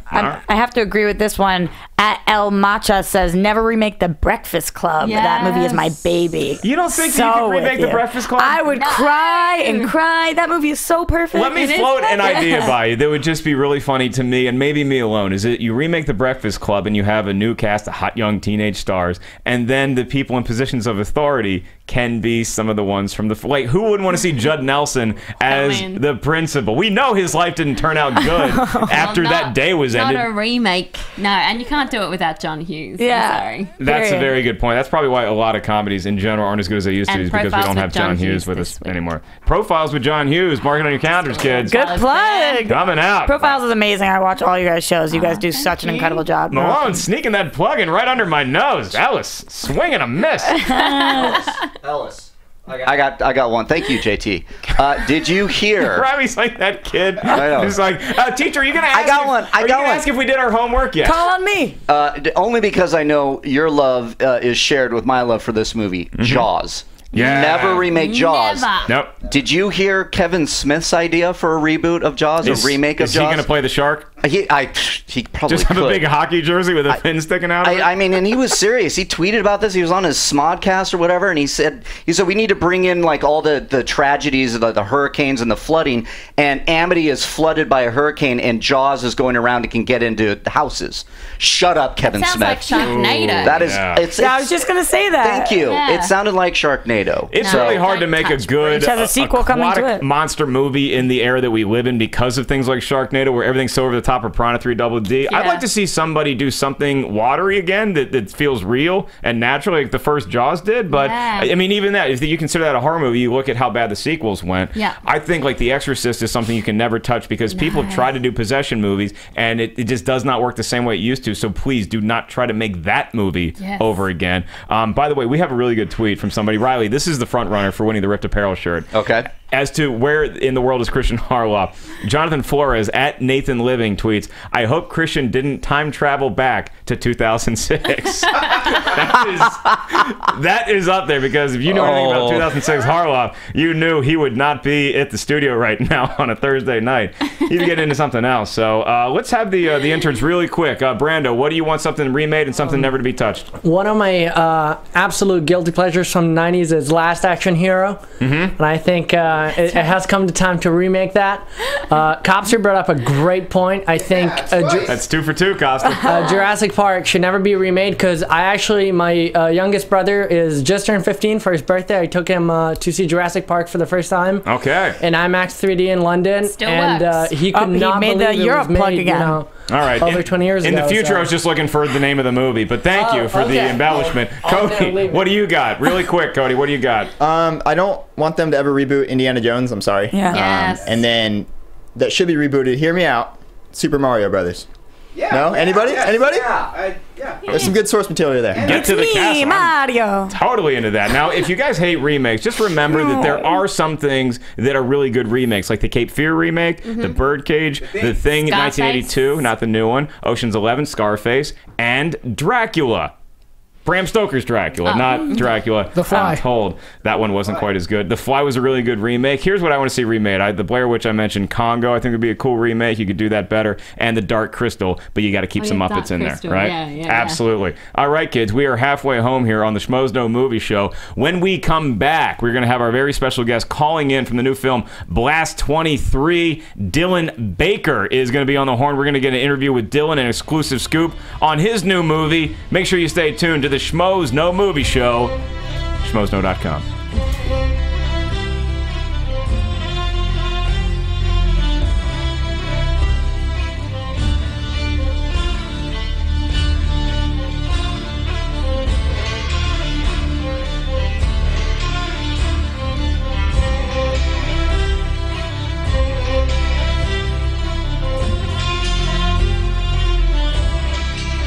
Hey guys, Maria Menounos here, and I want to share my newest book, The Every Girl's Guide to Diet and Fitness, with you. Basically, every woman always stops me and asks me how I lost 40 pounds, so I decided to put it all in one book. Everything I did to lose 40 pounds step by step, and how you can too, is in here. I did it with no time, no money, and no willpower, and now I'm going to show you how to do it too. You can pre-order it on Amazon, Barnes & Noble, Target, Walmart, wherever books are sold, and it's out June 3rd. So I hope you guys love it. I hope it helps you in your weight loss journey, and please, please tweet me and update me on your progress at Maria Menounos. Thanks. Hello, Schmoeville. I'm Alicia Malone. And I'm Scott Mance. And we are from Profiles with Malone and Mance, an excellent show that you should all be checking out. Every week on Profiles with Malone and Mance, we are going to look at our favorite directors, our favorite filmmakers, our favorite actors, all sorts of fun trivia. We're going to count down the best movies. What else we got on the show? Fun guests. Lots of surprises. A little trivia, a little quiz show action going on. Have we convinced you yet? I hope so. If we have, please look up Profiles with Malone and Mance on iTunes. Subscribe, rate and review, and make sure to subscribe to YouTube/Schmoedown Podcast for all the great podcasts that are happening on this network, but especially Profiles. Profiles with Malone and Mance every week on the Schmoedown Network. So we go now? What up, Schmoeville? What's up, Schmoeville? It's Josh McCouga here. Steve Simone. We are the hosts of Guilty Movie Pleasures here on the Schmoedown Network. And it's pretty much the funnest show ever because we just talk about the best movies ever. Yes, exactly. Movies where explosions, there aren't supposed to be explosions, and karate kicks where they just might not be. Yeah, but every time you watch them, it makes you happy. Exactly. So tune into us, subscribe to our channel, rate us, like us on iTunes. 5 stars. All the time. And like Jack Burton said, what you gonna do, Schmoeville, when McCouga and Simone run wild on you? Nailed it. It's the big, huge news. It's tremendous news. It's news that some people, like myself, are thrilled about. There are naysayers out there. There are people who don't like it. and love it. And we're talking about the fact that Disney has bought Lucasfilms. What does it mean? What does it mean for the future of Star Wars? They said that Episode 7 is coming out in 2015. But the thing is, the reason why you have so much possibility of what they're saying that they're going to be able to do now, and the fact that he's going to be a consultant, meaning he just gets to put his name on it. Right. It's great, but that's the truth, though, is the fact that he's going to be sitting there, and he's going to come in and go, "Well, guys, I was really thinking that okay, George." What George said, we'll take note on that. Doesn't matter. Yep. No, let's get into some potential directors. How about that? Around the table, Michael Bay. Why didn't I have somebody else? Michael Bay. Hey, I asked you, Michael Bay. I could bring in something. I'll tell you right now. 1,000 Twitter followers were suddenly silent. Did that just happen? Wow, Matt, do you have a choice who you think would be cool? Be perfectly honest, like our caller said earlier, Guillermo del Toro. Partially because he has a great feel for like character and story, but also he has one of the few directors that really appreciates practical effects. Tiffany, mine's like a toss up. Well, Peter Jackson, obviously, or David Fincher. Now, David Fincher's interesting because a lot of people talking about because the reason why is he started at Lucasfilm. Matthew Vaughn, I think, would be interesting. I'd like to see Matthew Vaughn do it. Here's some Schmoedown tweets. At Joseph Soldano tweets in that he'd like J.J. Abrams. Ellis and I were talking yesterday, and we think it'd be awesome if the movie was the original Han Solo, Harrison Ford, with a new cast around him. It's like he's no way, but he's not tuned in enough anymore, dude. Did you see the fourth? I'm already working around the clock. The fourth Indiana Jones. Don't talk about I know he just we talked about earlier. He's so checked out. He didn't want to be. We can put Shia LaBeouf in it. Oh!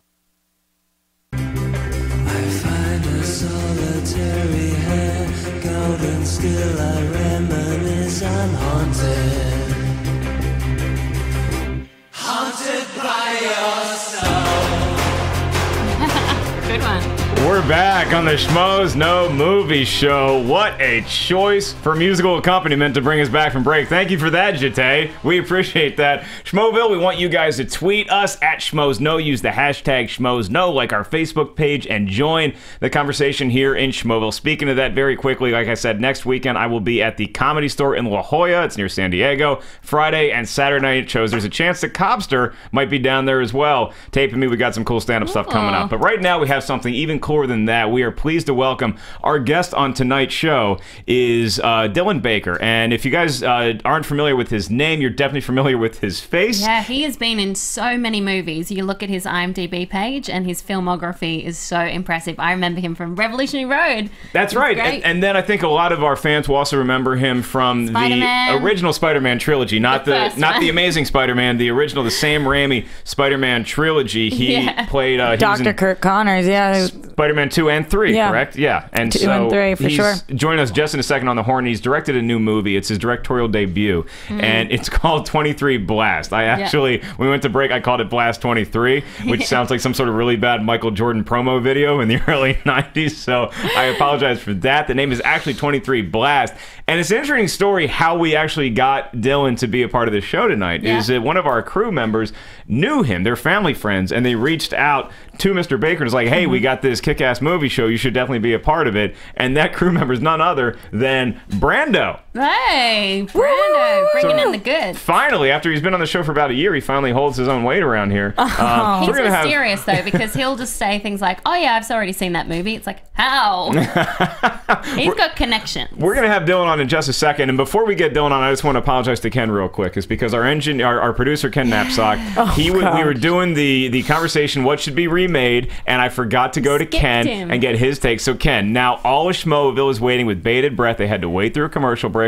What movie do you want to see rebooted more than anything else? I want to see, though I enjoyed it, it was one of my favorite movie properties, is Hitchhiker's Guide to the Galaxy.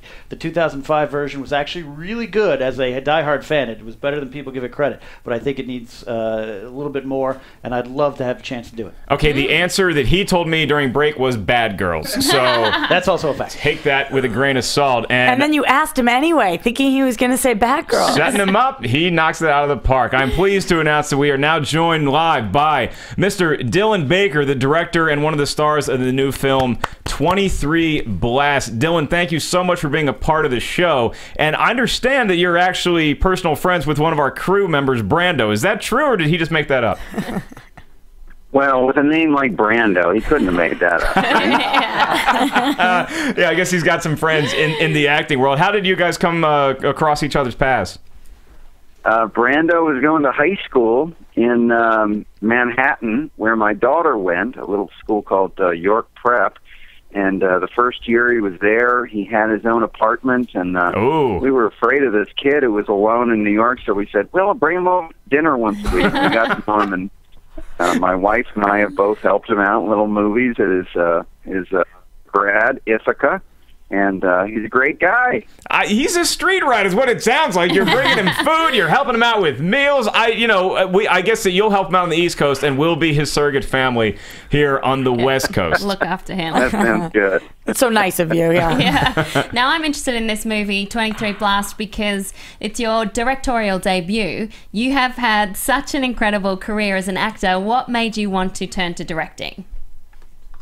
That's a question I ask myself at about 3 o'clock in the morning when I wake up and say, "Oh, what didn't I do today? What didn't I get done today?" Yeah.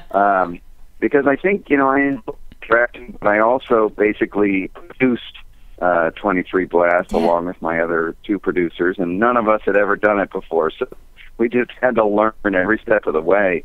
I think the only reason we actually got it done was because we didn't know we couldn't.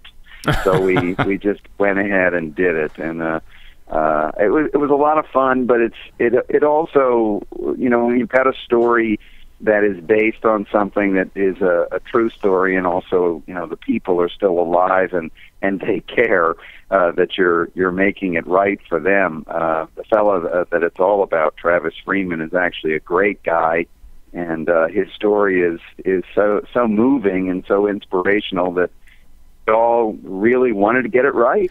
Yeah, and I remember hearing about this story, I think, when it actually was around, and I'm a huge football fan, but this kid, he wakes up one day, and he's in the prime of his life, he's in high school, and he wakes up and he can't see anymore, and that'd be a problem for anybody, much less if you're a star football player, which is who he was. How did you come across this story, Dylan?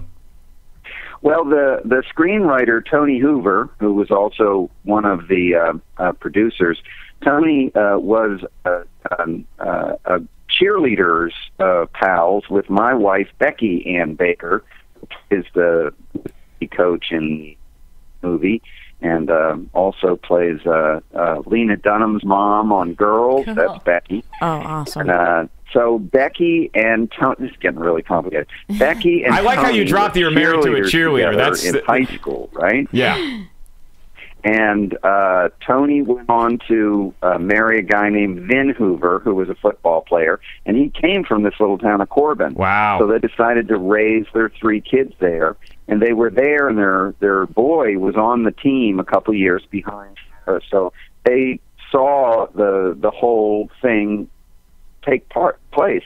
They saw Travis go on that field blind, play center on his City High School football team. It's just an amazing story, and I can't wait to see the movie. Again, it's 23 Blast. And Dylan, this is your directorial debut, but you've been an actor around forever. Mm-hmm.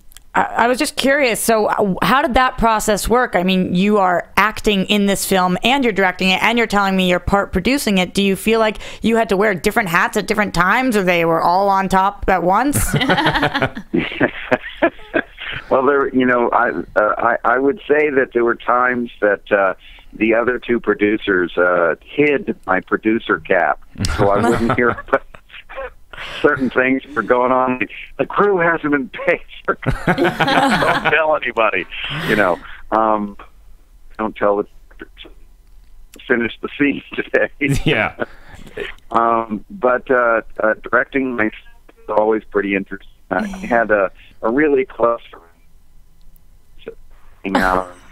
it's so close. Director, and every time I'd finish a take, I'd say, "Was that all right? Was that all right?" Because of course I basically started rewriting my scenes I said less and was standing over in the corner, so I could basically watch the scene and then act every now and then. I imagine the actor and the director in you's got to be going at war now. I mean, obviously you have such an illustrious acting career, and one of the themes that we were talking about in the last hour was reboots, and one of the most famous reboots of all time is The Amazing Spider-Man with Andrew Garfield taking over for Tobey Maguire and Sam Raimi's trilogy. You were such a crucial part of Spider-Man 2 and 3, and if you could just take us quickly through, how did that play out with your character, who seemed to be a prominent figure, or at least was going to be, in a fourth Spider-Man movie that was never made? How did that shape out for you?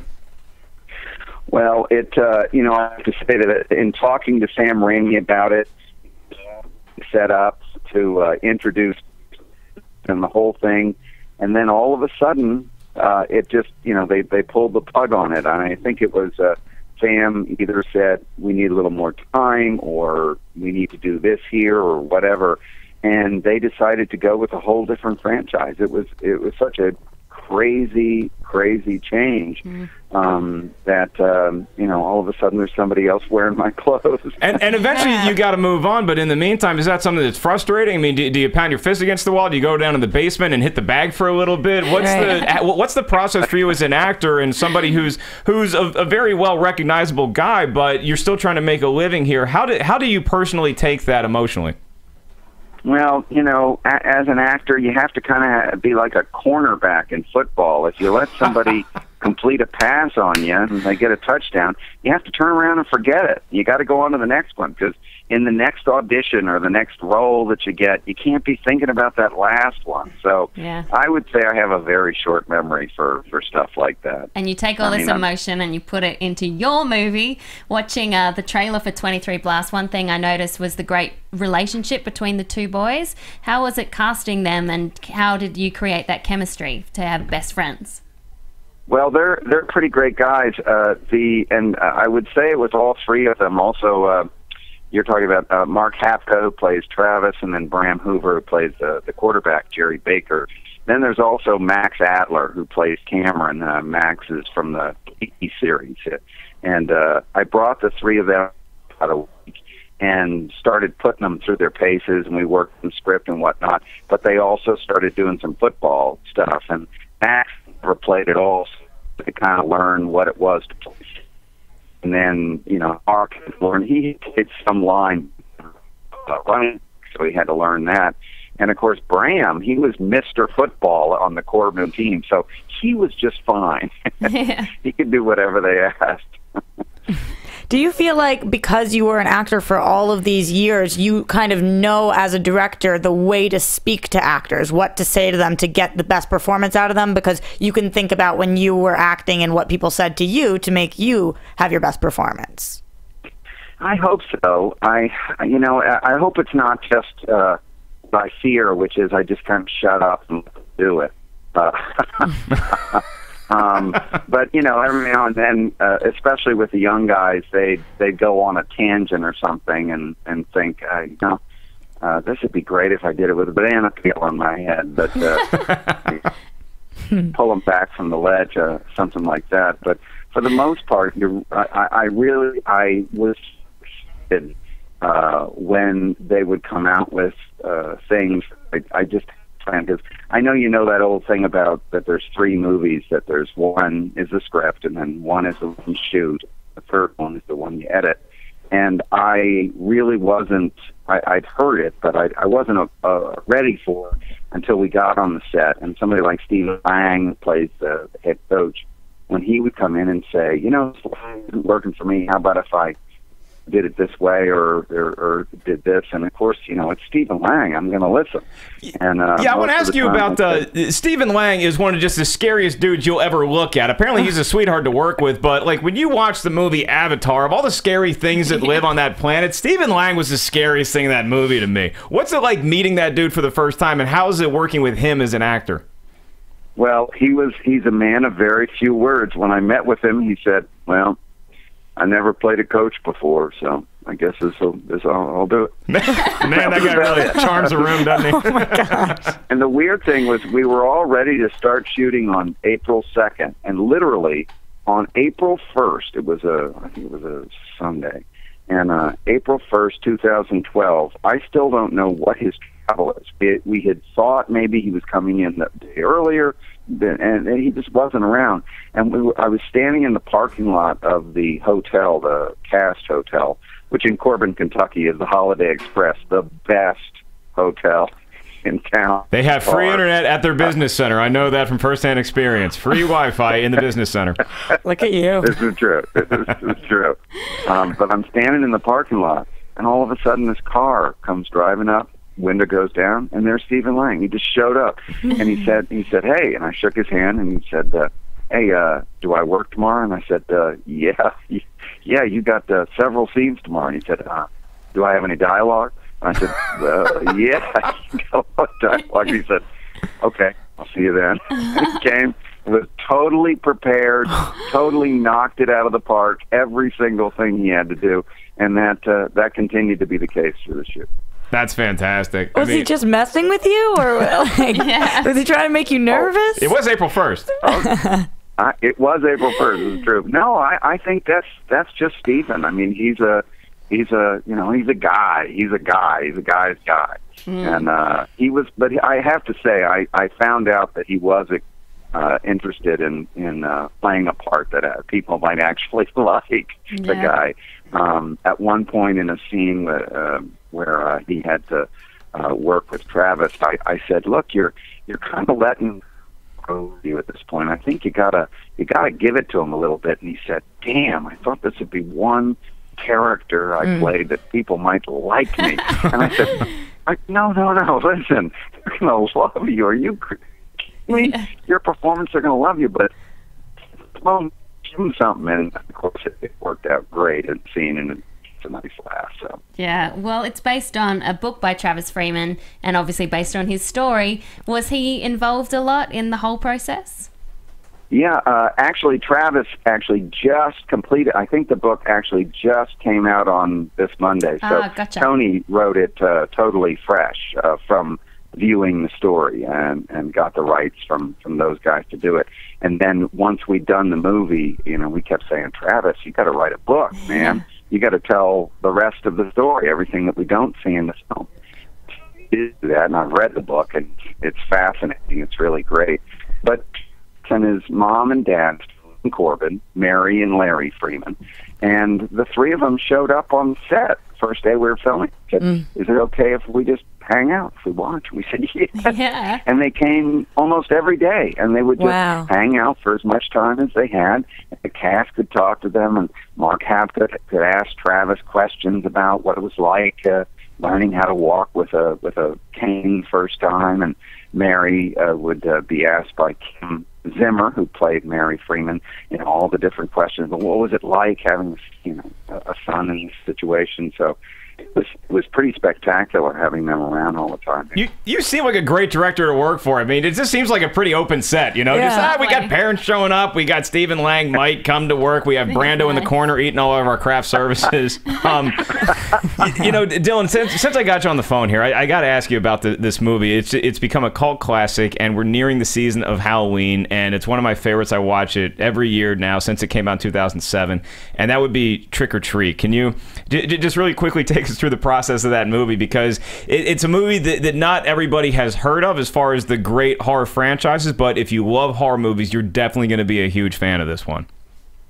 It's true. It's people that really love scary films have found that movie because we've made it very. It's hard to find it.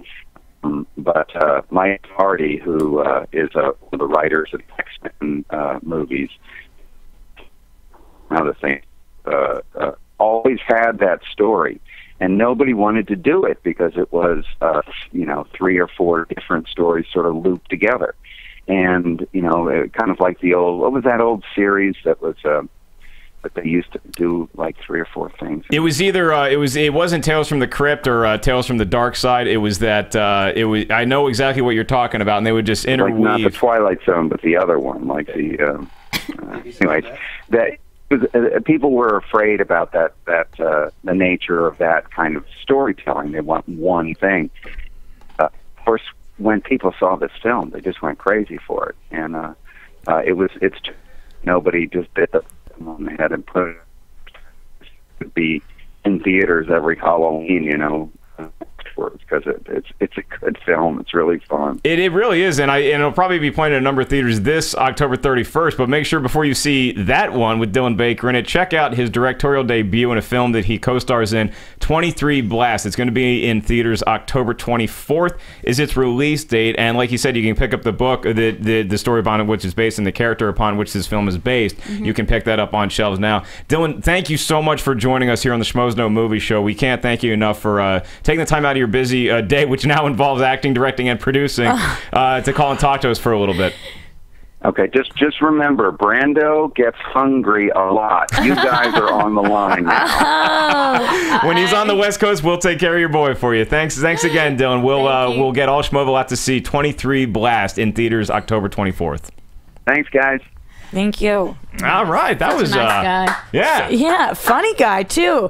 I mean, I'm not surprised because after Anchorman 2, we know that he's funny and he can hold his own. That's awesome. That's right. He's just one of those guys that you type into IMDb or Wikipedia and you're like, oh, I know that dude. Yeah, totally. And yeah, again, it was right. Brando, thank you for hooking that one up. Yes. Well done, kid. Much appreciated. Well, Schmoeville, before we take our last break and then bring back the ultimate Schmoedown round 3, which is going to be JTE versus Mark Reilly, make sure you guys are sitting by the phone ready to dial in, because whoever picks the winner correctly tonight, the first person to get our winner of the round 3 contest, is going to win a Blu-ray of Earth to Echo, courtesy of Relativity Pictures. The number to call is 424-253-0504, and we're still looking for that winning tweet, Reilly, that is... We wanted to find out where Christian Harloff is. He's on some sort of secret mission. Maybe it has to do with film, maybe not. Stakes involved. There could be stakes involved. Maybe it's not a steakhouse. Maybe it's a wooden stake, and he's looking out for Dracula Vampires. Untold. And maybe he's just pissed off at the movie, and he's just looking for Gary Shore, who directed that. What do you got for us, Riley? What's the latest? I think this is the winner here. Ooh. We have a winner. We have a winner. You know you're giving away a Ripped Apparel t-shirt when you say this name. Okay. Yeah, and it's just very topical. And it works. And Christian actually tweeted me, and this is actually true. Jose at Jose LFC says Christian Harloff is actually at Tomorrowland. He found the pin. That's it.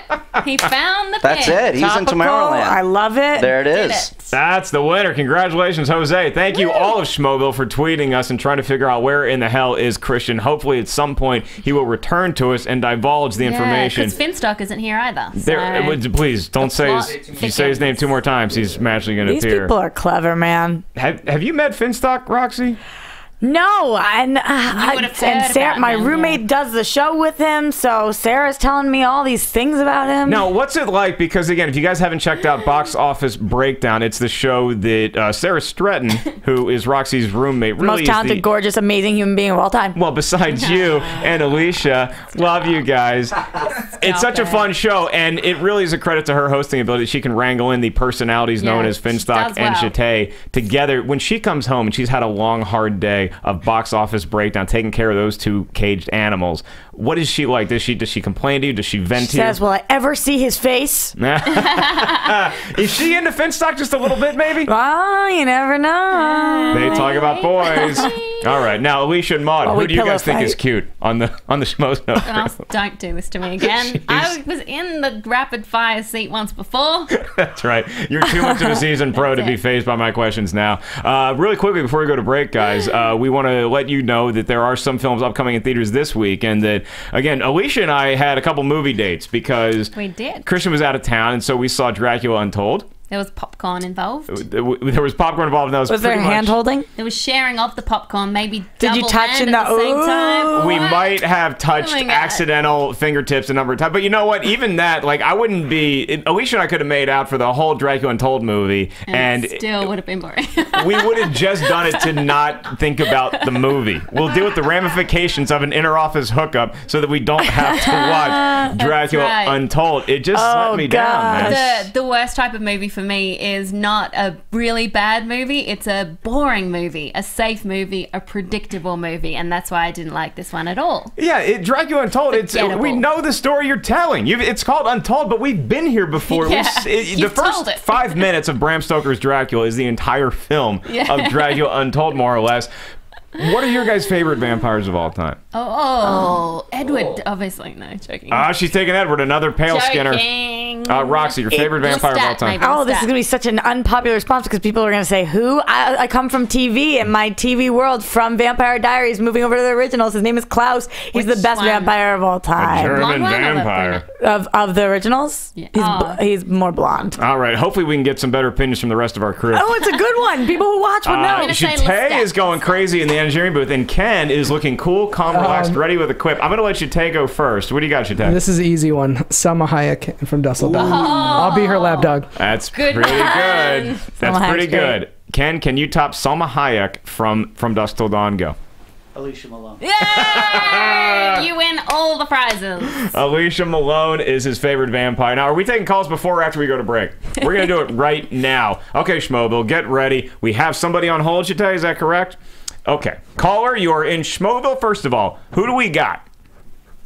You got Leanne from New Jersey, Ellis. You know that place you never want to visit? Leanne, it's not that I don't want to visit New Jersey. It's just that Roxy's parents won't let me near that state for previous transgressions. So, I'm not currently allowed in New Jersey, but I will be back very soon. I promise you, sweetheart. By the way, Leanne, if you guys don't know, she is the queen of Schmoeville because she does so many great things behind the scenes for us. She makes so many of the great posters that you guys see that represent our big, ugly faces. So thank you for that, Leanne. Love a Jersey girl. Now, Leanne, you are great at Photoshop, and you're a great teacher. You're a great human being. You're a great Springsteen fan. Are you great at guessing who is going to take the ultimate Schmoedown tonight? Do you have Reilly or do you have JTE? I got to go with Reilly because he's got Cal, my big sweetie, in his corner, and he is going to pick America's ass.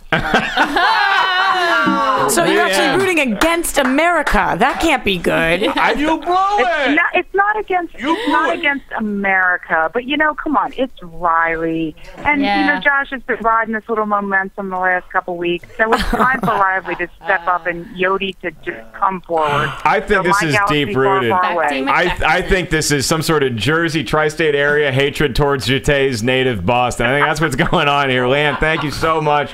We got Mark Reilly for Leanne, Roxy. You should just give some advice on how many points he should guess, Maybe that will help him out a little bit. Oh. Burn! Wow. A jab. Back to my unfortunate end in the ultimate Schmoedown. But it's Team JTE! JTE, who do we got on the horn now? Hey, welcome to Schmoeville. Who we got? Hi, this is Aaron from California.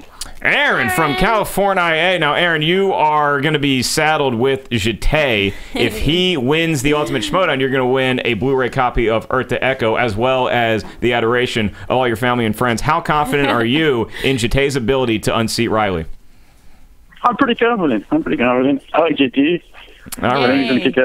See, this is what the problem is with our country right now. Thank you, Aaron, for the phone call.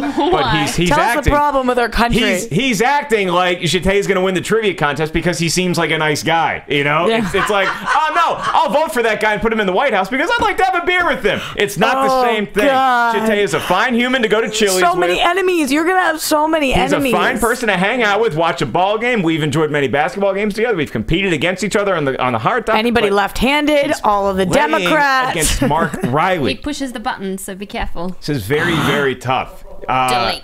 We are going to go to break now, and when we come back, I promise you guys, I think this is going to be one of the best ultimate Schmoedowns we have ever seen. It is going to be Josh, the engineer, yes, I'll say his full name, versus Mark Hercules Reilly. I don't know what his middle name is. It is the Schmoedown Movie Show. We'll be right back on schmoesnow.com.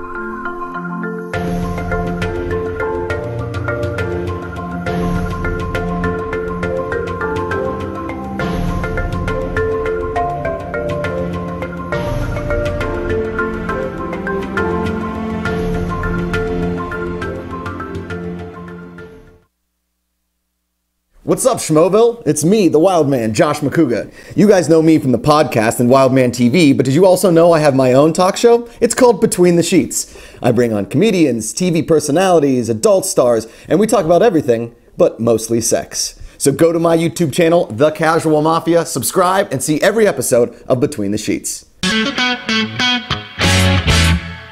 We done? Yeah, I'll be right there, sweet. Hello, Schmoeville. This is Mark Reilly here. And I'm Jeff Snyder. And we are Meet the Movie Press, and we are taping shows every week with special guests from Variety, from Badass Digest, from all over the internet, all over the geek blogosphere and the trades. We are breaking down the news every week, the most hot stories, the biggest scoops, and we want you, Schmoeville, to subscribe, rate, comment on the iTunes and YouTube channels on the Schmoes Know Movie Network. You have such a handsome voice, Mark. Well, thank you, Jeff. I like being here with you. So guys, come on, check us out every week. Meet the Movie Press. We're excited to be doing this. We're excited to be breaking down everything, and we want you to come with us every week for this wonderful journey we are on. Right, Jeff? Please.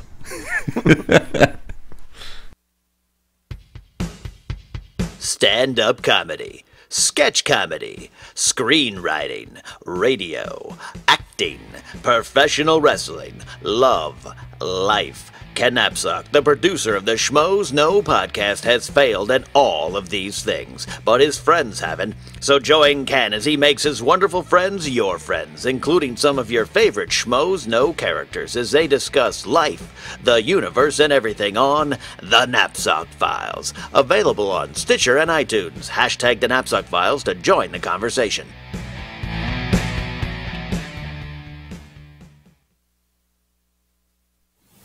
Merchandising. Mark, why would I possibly be quoting yogurt? Because you love Spaceballs. I do love Spaceballs, but that's not why I'm doing it. Show the good kids why. Look at my new t-shirt. He is showing you the shirt, the Schmoes Know shirt that you can get at the new Schmoes Know merchandise shop. Schmoesknow.spreadshirt.com, ladies and gentlemen. We have all sorts of new swag there, not just from Schmoeville, not just from us, but all of your favorite characters from the podcast. Yeah, there's a reason why we did that, because for a very long time people were saying, hey, can I get a cartoon cat shirt? Can I get a Peace Out Mother F shirt or a Darth Ellis shirt? You can get shirts, you can get shot glasses, you can get iPhone covers. They're all there, and it's a lot of fun. And we're having a contest right now. Christian, give them the details. The contest is really fun. This is going to be ongoing. Whoever has a t-shirt, shot glass, take a picture of yourself, a selfie, whatever, and then tweet it or Facebook, and you can win something very special. Not you. It doesn't. Oh no, but that's a good one though. Right? It is a good one, and it really showcases the blue. But you're already part of the show. This is for you guys. Get a shirt, take a shot glass, whatever it is, take a picture of yourself, send it in, and go to schmoesknow.spreadshirt.com. I'm gonna go ahead and send. Where do I send it? YouTube.com-hack. It's a lot of work. Hack?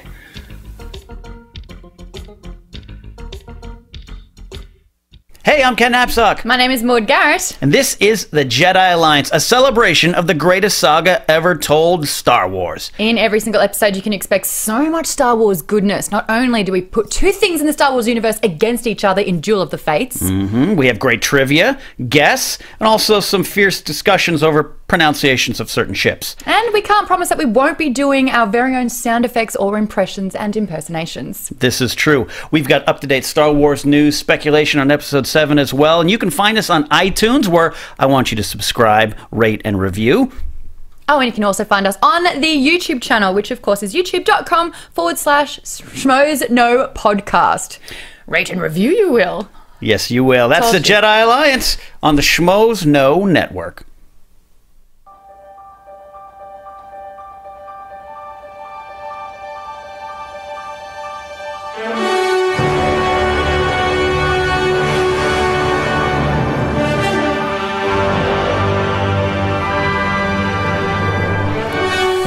Well, you can probably tell that our engineer is one of the competitors in tonight's Ultimate Schmoedown Trivia Contest. Welcome back to the Schmoes Know Movie Show. We are in our final half hour, and yes, it is almost that time for the Ultimate Schmoedown. JTE, Josh the engineer, formerly a lowly intern, who's worked his way all the way all the way up the ranks. to engineer. He still has to sit in a glass case like a caged monkey. Going up against Mark Reilly, Yodi, the editor-in-chief of Schmoedown.com. McFacterson. He's a warrior. He actually unseated Alicia Malone pretty easily in the first round, and then JTE beat me on Roxy's first appearance on the show. Oh my God, it was awful. So Roxy, you're now on a desk with a couple jilted lovers over here. I'm feeling like I'm at the losers table. I'm kidding, guys. Jenny, we'll put you on that couch. No, I'm lying. I would be out so fast. You have no idea. I fold under pressure. I fold. Well, unless you're drunk, which, by the way, wasted, and then I'm awesome. I apologize that we don't have any alcohol for you here in the studio tonight. Here's the deal. I signed on to doing this because you told me there'd be beer. Look, I make a lot of promises to a lot of women. The problem is Josh Wildman McCouga's out of town, so we decided to go with a dry show. Christian usually has a couple pops. We didn't. He's not in studio tonight, so I figured I would be really healthy and not let the kids see what exactly is in my mug right here. Ken, do we have any word on an upcoming alcohol sponsor that we know of? We're working on that, but if you really need alcohol, you come join us afterwards at a chain restaurant, and we'll take care of you. Yeah, damn right I will. And I know we got to get to the Ultimate Schmoedown. I want to make this point really quick. So Christian comes over to my place last week, right? And we do our normal Monday prep. We go over, we have a production meeting, we talk about all the faces the schmoes know, what videos we got to shoot. And then Christian, he sits me down. He's like, Mark, I need to sit down for this. In my apartment, he's making me sit down. So we're both sitting down, and he's like, I got to talk to you about something. I don't know how you're going to react to it. And I'm like, dude, just tell me. And he's like, some of the crew is not the biggest fans of Chili's. I'm like, what are you talking about? And he's like, they're getting a little sick of eating Chili's every week. So I don't want to point fingers. I don't want to name names, but I'm saying that somebody, there is a mutiny amongst us. And Christian said that some people on the crew are getting sick of Chili's, and now I'm getting heat for all this because I like Chili's. No, blasphemy. Me and Ken, we share our cheese quesadilla every week. You guys have your skinny margarita. Copster just held out a sign on the watchboard that says #Chili, so it's not him. Roxy, you like Chili's? I mean, if you don't get ribs there, though, you're doing it wrong. You want your baby back? Yeah. All right, damn right I do. It looks like, since I'm in charge of the ship tonight, we got a conspiracy going to Chili's right now. Or Olive Garden, because I have my Olive Garden pasta pass. Without further ado, look at the Olive Garden still makes the ladies swoon. It is time for the Ultimate Schmoedown, and coming into the studio ready to do battle the cage is the one, the only. He was first known as Yodi on his first victory in a competitive game here on Schmoedown Movie Show, and now in Phase 5, he is the editor-in-chief of Schmoedown.com, and he is the de facto favorite in the Ultimate Schmoedown. Please welcome Mark Yodi Reilly!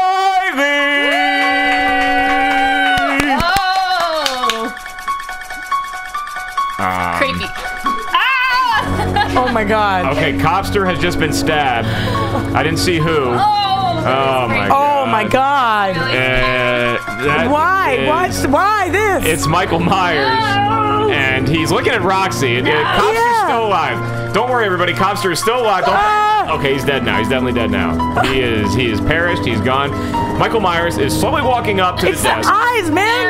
Believe me, oh my God. You, the home viewer, I'm trying to remain as calm as possible. There is a crazed lunatic in studio right now. The women are shrieking. I'm trying not to break. Cody is somehow filming this. Whoa. Like every other stoof that was Brando was filming it like it's a found footage movie. Next time, just run. Michael Myers. We can't clap. We can't clap. I'm gonna clap. I thought that was a great intro. It was. Let's do this. Right on. Yodi, what an entrance in keeping with the spirit of the Ultimate Schmoedown. Another incredible entrance by Mark Yodi Reilly. Thank you. Congratulations, sir. So you came in, you stabbed some of the other members of the crew. Thanks for sparing our lives. The ones that don't like Chili's? No. You guys need to run the show. Take them out. You got to run the trivia. You know, the others, screw them. Well, yeah, now I really want you to win this because I don't want to face the wrath of Michael Myers should you lose. You are Leanne's favorite to win this, and if you win, then Leanne will win a copy of the Earth Echo Blu-ray. However, you have a pretty formidable opponent. Yes, I do. If he is ready to step out of his comfort zone, which is the engineer booth, and into the arena, I am pleased to present the challenger to Mark Yodi Reilly, Josh the Engineer. And so, my fellow Americans. Yeah. Oh my God! Look at this. what your country can do for you. Ask what you can do for your country.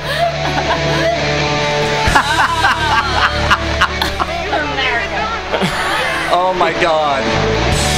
He has put together a montage. I mean, come on. If you don't love this, you don't love America. Freedom. America. Liberty. Chuck Norris. Rocky. Gotta have Rocky in there. He's in the studio. The man, the myth, the legend. America. Wow, what a what an inspirational Rocky IV like montage we were just treated to that was very pro-America. Josh the engineer. Now, I guess that's a leg up you have on Yodi, is that while he's slaving away on the website, he's editing, he's posting stories, he's working hard for us. The engineer is at home editing together clips to get himself pumped up. Yeah, nice before the Ultimate montage. Where's Showdown. mine? You have like Jerk. 7 movies. So, That's plenty of mine. First of all, and I know you're a great competitor. Yes, Yes. You defeated me in trivia, even though I pitched a perfect game. I love that you summarize America with fireworks, Chuck Norris, and us beating the Russians in the 1980 hockey game. Liberty. Yeah. Don't forget That was in there too. Don't forget Rocky. Freedom. some Rocky. And Rocky's in there. Rocky. Okay, well, gentlemen, Mel you guys Gibson. are prepared to do battle. And need to remind you, thanks to Copster for bringing this to my attention, there at the beginning of this whole tournament, we did, we said, okay, Schmoedown, we want you guys to go to the website and fill out your bracket to see who is going to win the Ultimate Schmoedown. We had over 300 people fill out brackets. And now how many do we have? 3. Whoa. Wow. There are 3 left. 2 of them have Reilly winning the whole thing. Really? One of them, some guy got really hammered. It might have been Roxy before we took her beer away and voted for JTE Wow. to win the whole thing. It was like a whiskey Patriot. that day. Yeah, so if JTE wins tonight, then that person might be the closest thing we have to a winner, and they might win the grand prize. But before we get to all that, you guys got to get through round 1. You guys know how this works. Yeah. Round 1 is upon us. You guys are each going to have 6 questions. You cannot steal from your opponent in here. It's simply a yes or no. You got it right, you didn't get it right, and you each be awarded a point. I love the weird brotherhood that's happening here. I believe in America. He's wearing a Trojans patch. I don't know. That's wearing my a- alma mater. I know. Fight on, baby. Fight on. Right in your I'm using face. your own weapons against you. Yeah, JTE, you Good had try. such a great intro, but Reilly is on a murderous rampage, so I'm going to let him pick. Do you want category number 1 or category number 2? Give me 1. Ooh! He's taking 1. He's cocky, he's confident. Okay, then we're going to go to... JTE is going to be first up. JTE, in animated movies, Kung Fu Panda idolizes the Furious 5. Name 3 of the animals featured in the legendary martial arts group. Praying mantis, a monkey, and a tiger. He came ready to play. Yeah. He came ready to play. Give him a hard-earned point. In the realm of action adventure, how many total Action Jackson films were made? 1. Yeah. You got that one. Wow. I know Apollo. They originally wanted it to be a trilogy with Carl Yeah, Weathers. First didn't one happen. didn't do so well. In sci-fi, what do the humans use? What term do the humans use to refer to the aliens in District 9? Repeat the question. I need to hear it again. I know aliens aren't American, but you don't have to. What term Can I do buy a the vowel? humans use to refer to the aliens in District 9? Ooh. Okay, hold on. He's cradling his American flag like it is his lover. That's a bug of some sort. Hold on. Sure it is. It's a bug of some sort. I think there should be a countdown. Yeah. Good lord. 5, 4, 3, Scrabs. 2. Scabs. Very close, but they are prawns. Prawns. These are prawns. That is what they're known as. I will now turn things over to Alicia Malone to ask Mark Reilly his first 3 animated questions. Okay, in animated, name 5 of the 7 dwarves. Grumpy, Sneezy, Dopey, Happy, and Doc. Oh, man! Good work. That's awesome. Somebody's been dating Great a girl for a while. In action adventure, Harry Tasker is the hero from which 1990s action blockbuster? Harry Tasker. 19 what? 1990s. Copster's holding his face. He can't handle it. Look at the focus on both of these competitors' eyes. They know this is round 3. Yeah, is it Gonna have to give you a hard count. 5. True Lies? 4. Yes. Wow, nice steal. Okay. I did not expect that. Okay. And in sci-fi, in which state does E.T. take place? Washington, Cali, New Mexico, or Oregon? It's California. Yes, Okay, it is. he got You it. know that Gotta one. get Come an on. E.T. one. And now Mark Reilly takes a ever so 3-2. slim 3-2 lead. Okay, back to you, Chate. Go ahead. In comedy, Chris Farley and David Spade must save which auto factory in the film Tommy Boy? McAllen's. What do you say? McAllen. It's like McAllen. I I pronounced cannot it wrong. accept that. You I gotta give cannot me a- accept that. I know no, what it is. no, because it's not McAllen. It is Okay. Callahan. Callahan. Okay. And that is a very different. You had to give me something where I had pronounced something. You lived up to your reputation. Oh, no. McCallahan. Callum. Why did it have to be? Oh, Liam You couldn't give Nielsen me in the house. You couldn't give me a multiple choice on that. You can't give me a multiple choice. There was a scene cut out of Tommy Boy where they ran right. into Dolph Lundgren at a Yes. restaurant. Keep going. Rom-com. That's gonna eat me. Who won the Best Actress Oscar for her role in As Good as It Gets? Hell no. Okay, he's back on the train. Back Go on the train. fire, baby! Bring the fire, America! And in the name, in the name of horror, what was the name to the sequel of the Blair Witch Project? I want this to be remade. What was the name? What's the name of the sequel? Of the sequel to the Blair Witch Project? Blair Witch 2. You're on a roll. God. Blair Witch 2. Hold on. McCallahan Strikes Back. No steal. 5. Season of the Witch. 4, 3. Book of Shadows. Book of Shadows. Season of Is the what Witch. we're looking at. That's Halloween 3. Who watches that Shadows. movie? I would That never part 2 is the have gotten worst that. piece That's of crap why film. it should be remade. America, I'm happy I don't know that. All right, Riley, we're going to let another beautiful woman ask you questions. Roxy, you're just going to be going from number 1, 1, and 1. Okay. In comedy, name a Monty Python film besides Holy Grail.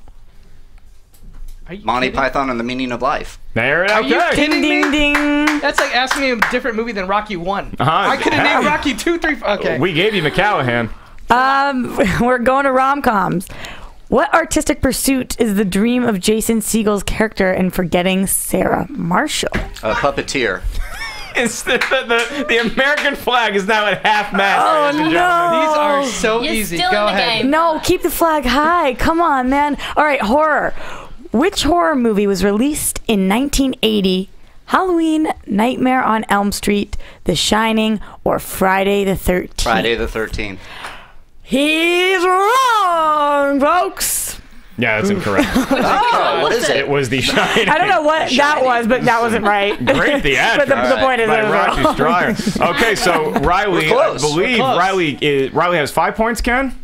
It is 5-3. 5-3. Okay, Riley is up 5-3 on Jate. This is about what we 5-3. expected, Yeah. I think, in the first round so far. And now we're going to have Riley pick his category for round 2. See what he gets. 80s movies. 80s movies. keep it. Okay. Keep it. Oh, He's he gonna keep keeps it. it. He's going to keep it. Huh. All right. All And right. I would like to point out that there are a couple categories in there that we might have to strike from the record. Just because they've been used so much. And Great. obviously, I didn't edit that before the show. So, all right. Yep. Riley?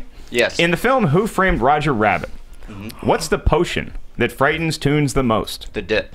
Give him a point. Yeah, Give him a wow. point. No hesitation there. Good work. The music of Jackie Wilson makes everything ooze with dance moves in this 1980s film. Can I ask a schmo? You can ask a schmo. By the way, thank you for pointing that out. You can ask a schmo, and the schmoes tonight are going to be either me or Alicia Malone or Roxy. You can ask any one of us for the answer, and we'll either give you a correct or an incorrect film as the answer. And what was the question again, please? The music of Jackie Wilson makes everything ooze with dance moves in what 1980s film? Alicia. Ghostbusters 2. That's correct.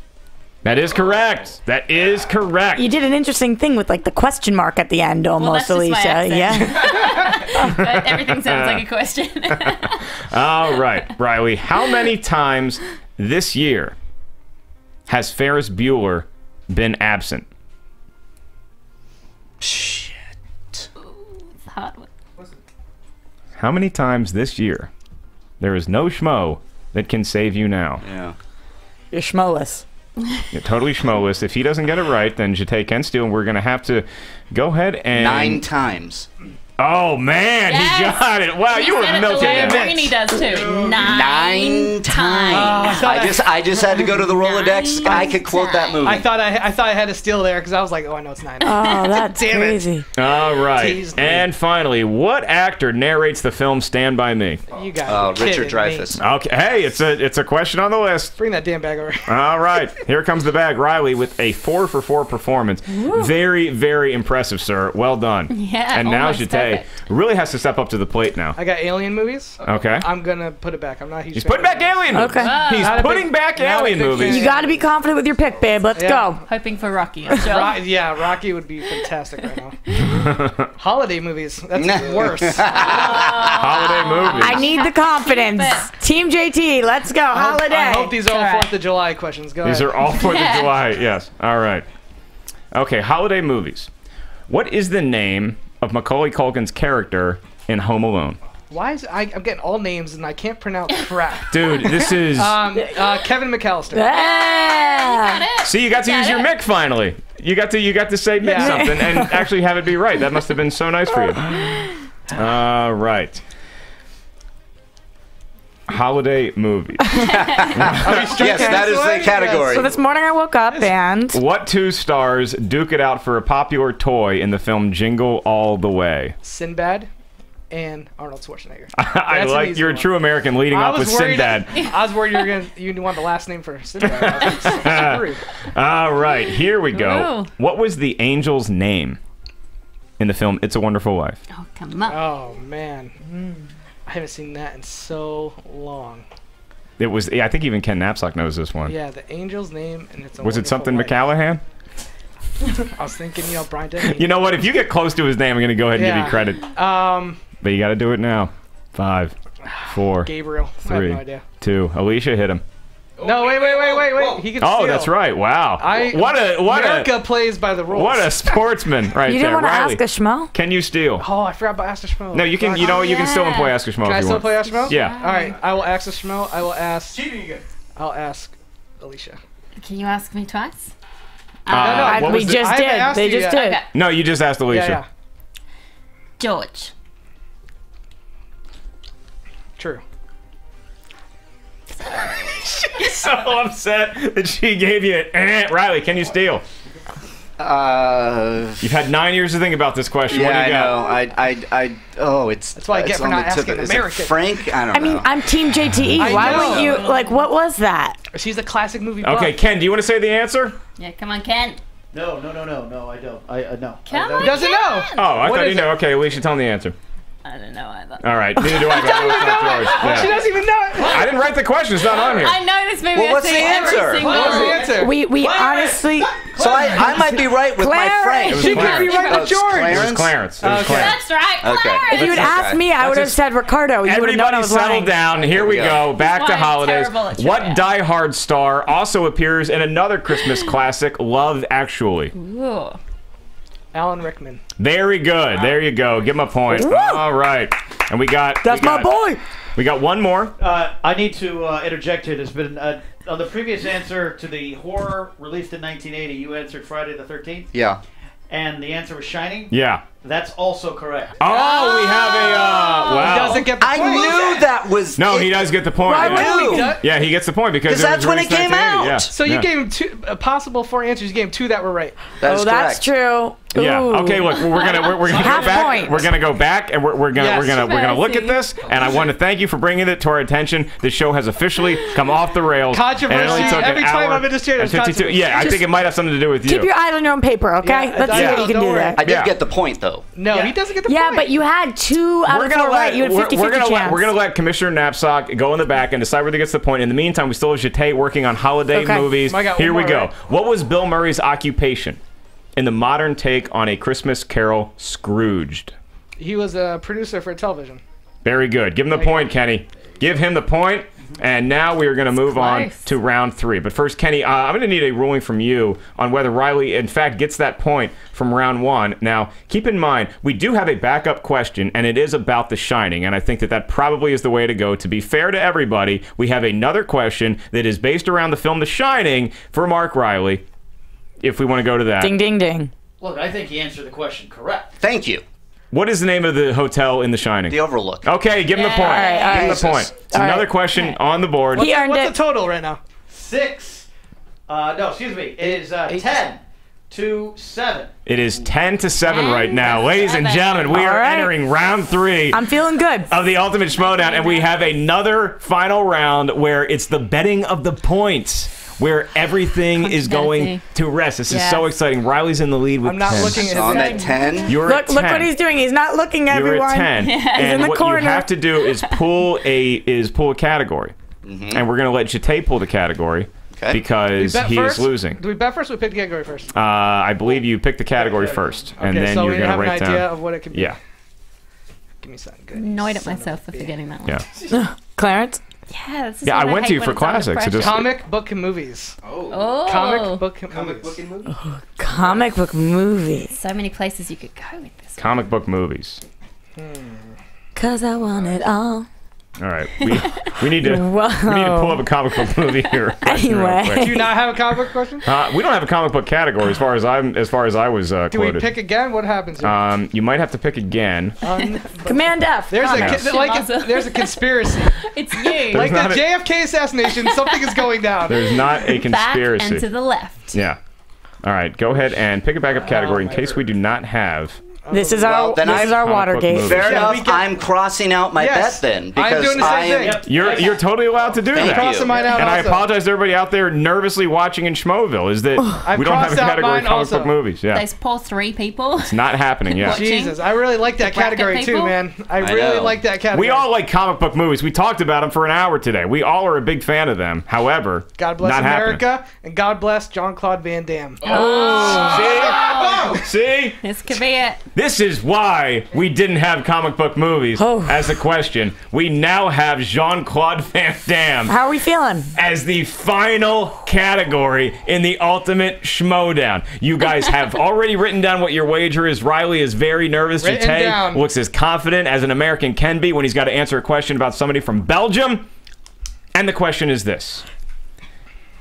In the Jean-Claude Van Damme Oscar-winning classic, Sudden Death, which hockey team is playing a home game in the movie? Oh, wait a minute. The film Sudden Death. Which hockey team is playing a home game? Now, ladies, I don't know if you've ever seen the Jean-Claude Van Damme film Sudden Death. I have not. So it's kind of like Die Hard, except it's with Van Damme, and terrorists take over a hockey arena during Game 7 of the Stanley Cup Finals. Are you kidding me? Wow.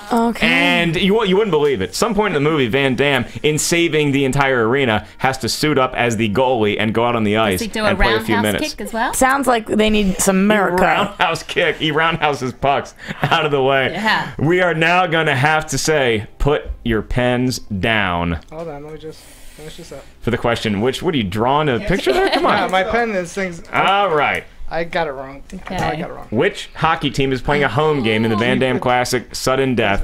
Don't We worry, I are don't going to know go either. to JTE first. Go Reilly. How many points did you wager, JTE? I bet all 7 points. You bet all 7 points, Riley. How many points did you bet? I bet 4. Oh, this is going to be good. That's smart. We both got it we wrong. could potentially have a tie if you both get it right.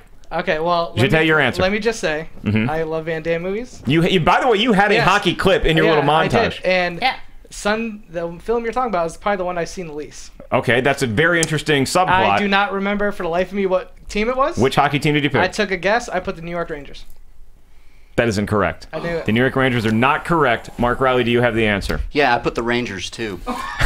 Really? Wow! That's bizarre. JTE has no points left, and Mark Reilly is the winner. So there's of 2 round brackets. 3 of the Ultimate Schmoedown. And for those of you keeping score at home, it was the Pittsburgh Penguins. Somewhere Josh Makuga is pulling his hair out I don't know, watching but this. I'll take that win. Mark Hey, Reilly. buddy, you're a good one. No, keep you your were a eye. good. No, America wins. Takes your America flag wins and goes home. Mark he Reilly, gets the stabbed winner. in the back by Okay. Michael Myers in a contest, ladies. It featured everything. We had a little bit of controversy there. Yep. I think we cleaned it up okay. Yeah. There was some blood spilled. We mopped it memory up. loss. We got through it. And Fight Mark on, Roxy. Reilly, a lot of people, and by a lot of people I mean 2 people left, have Mark Reilly advancing. The majority of the people left. That was a tough one. That's right. That this was is a tough very, one. very that exciting stuff. John Blonde, whatever Van Damme thing. No, can't do it. Next week in the Ultimate Schmoedown, Kenny, correct me if I'm wrong, it's going to be Christian Harloff going up against Josh McCouga for the other bracket in the Final Four. That's exciting. Well, look, that is all the time that we have Reilly. here in Schmoeville. I want to congratulate Leanne Lecoupere on her victory of the Urta Echo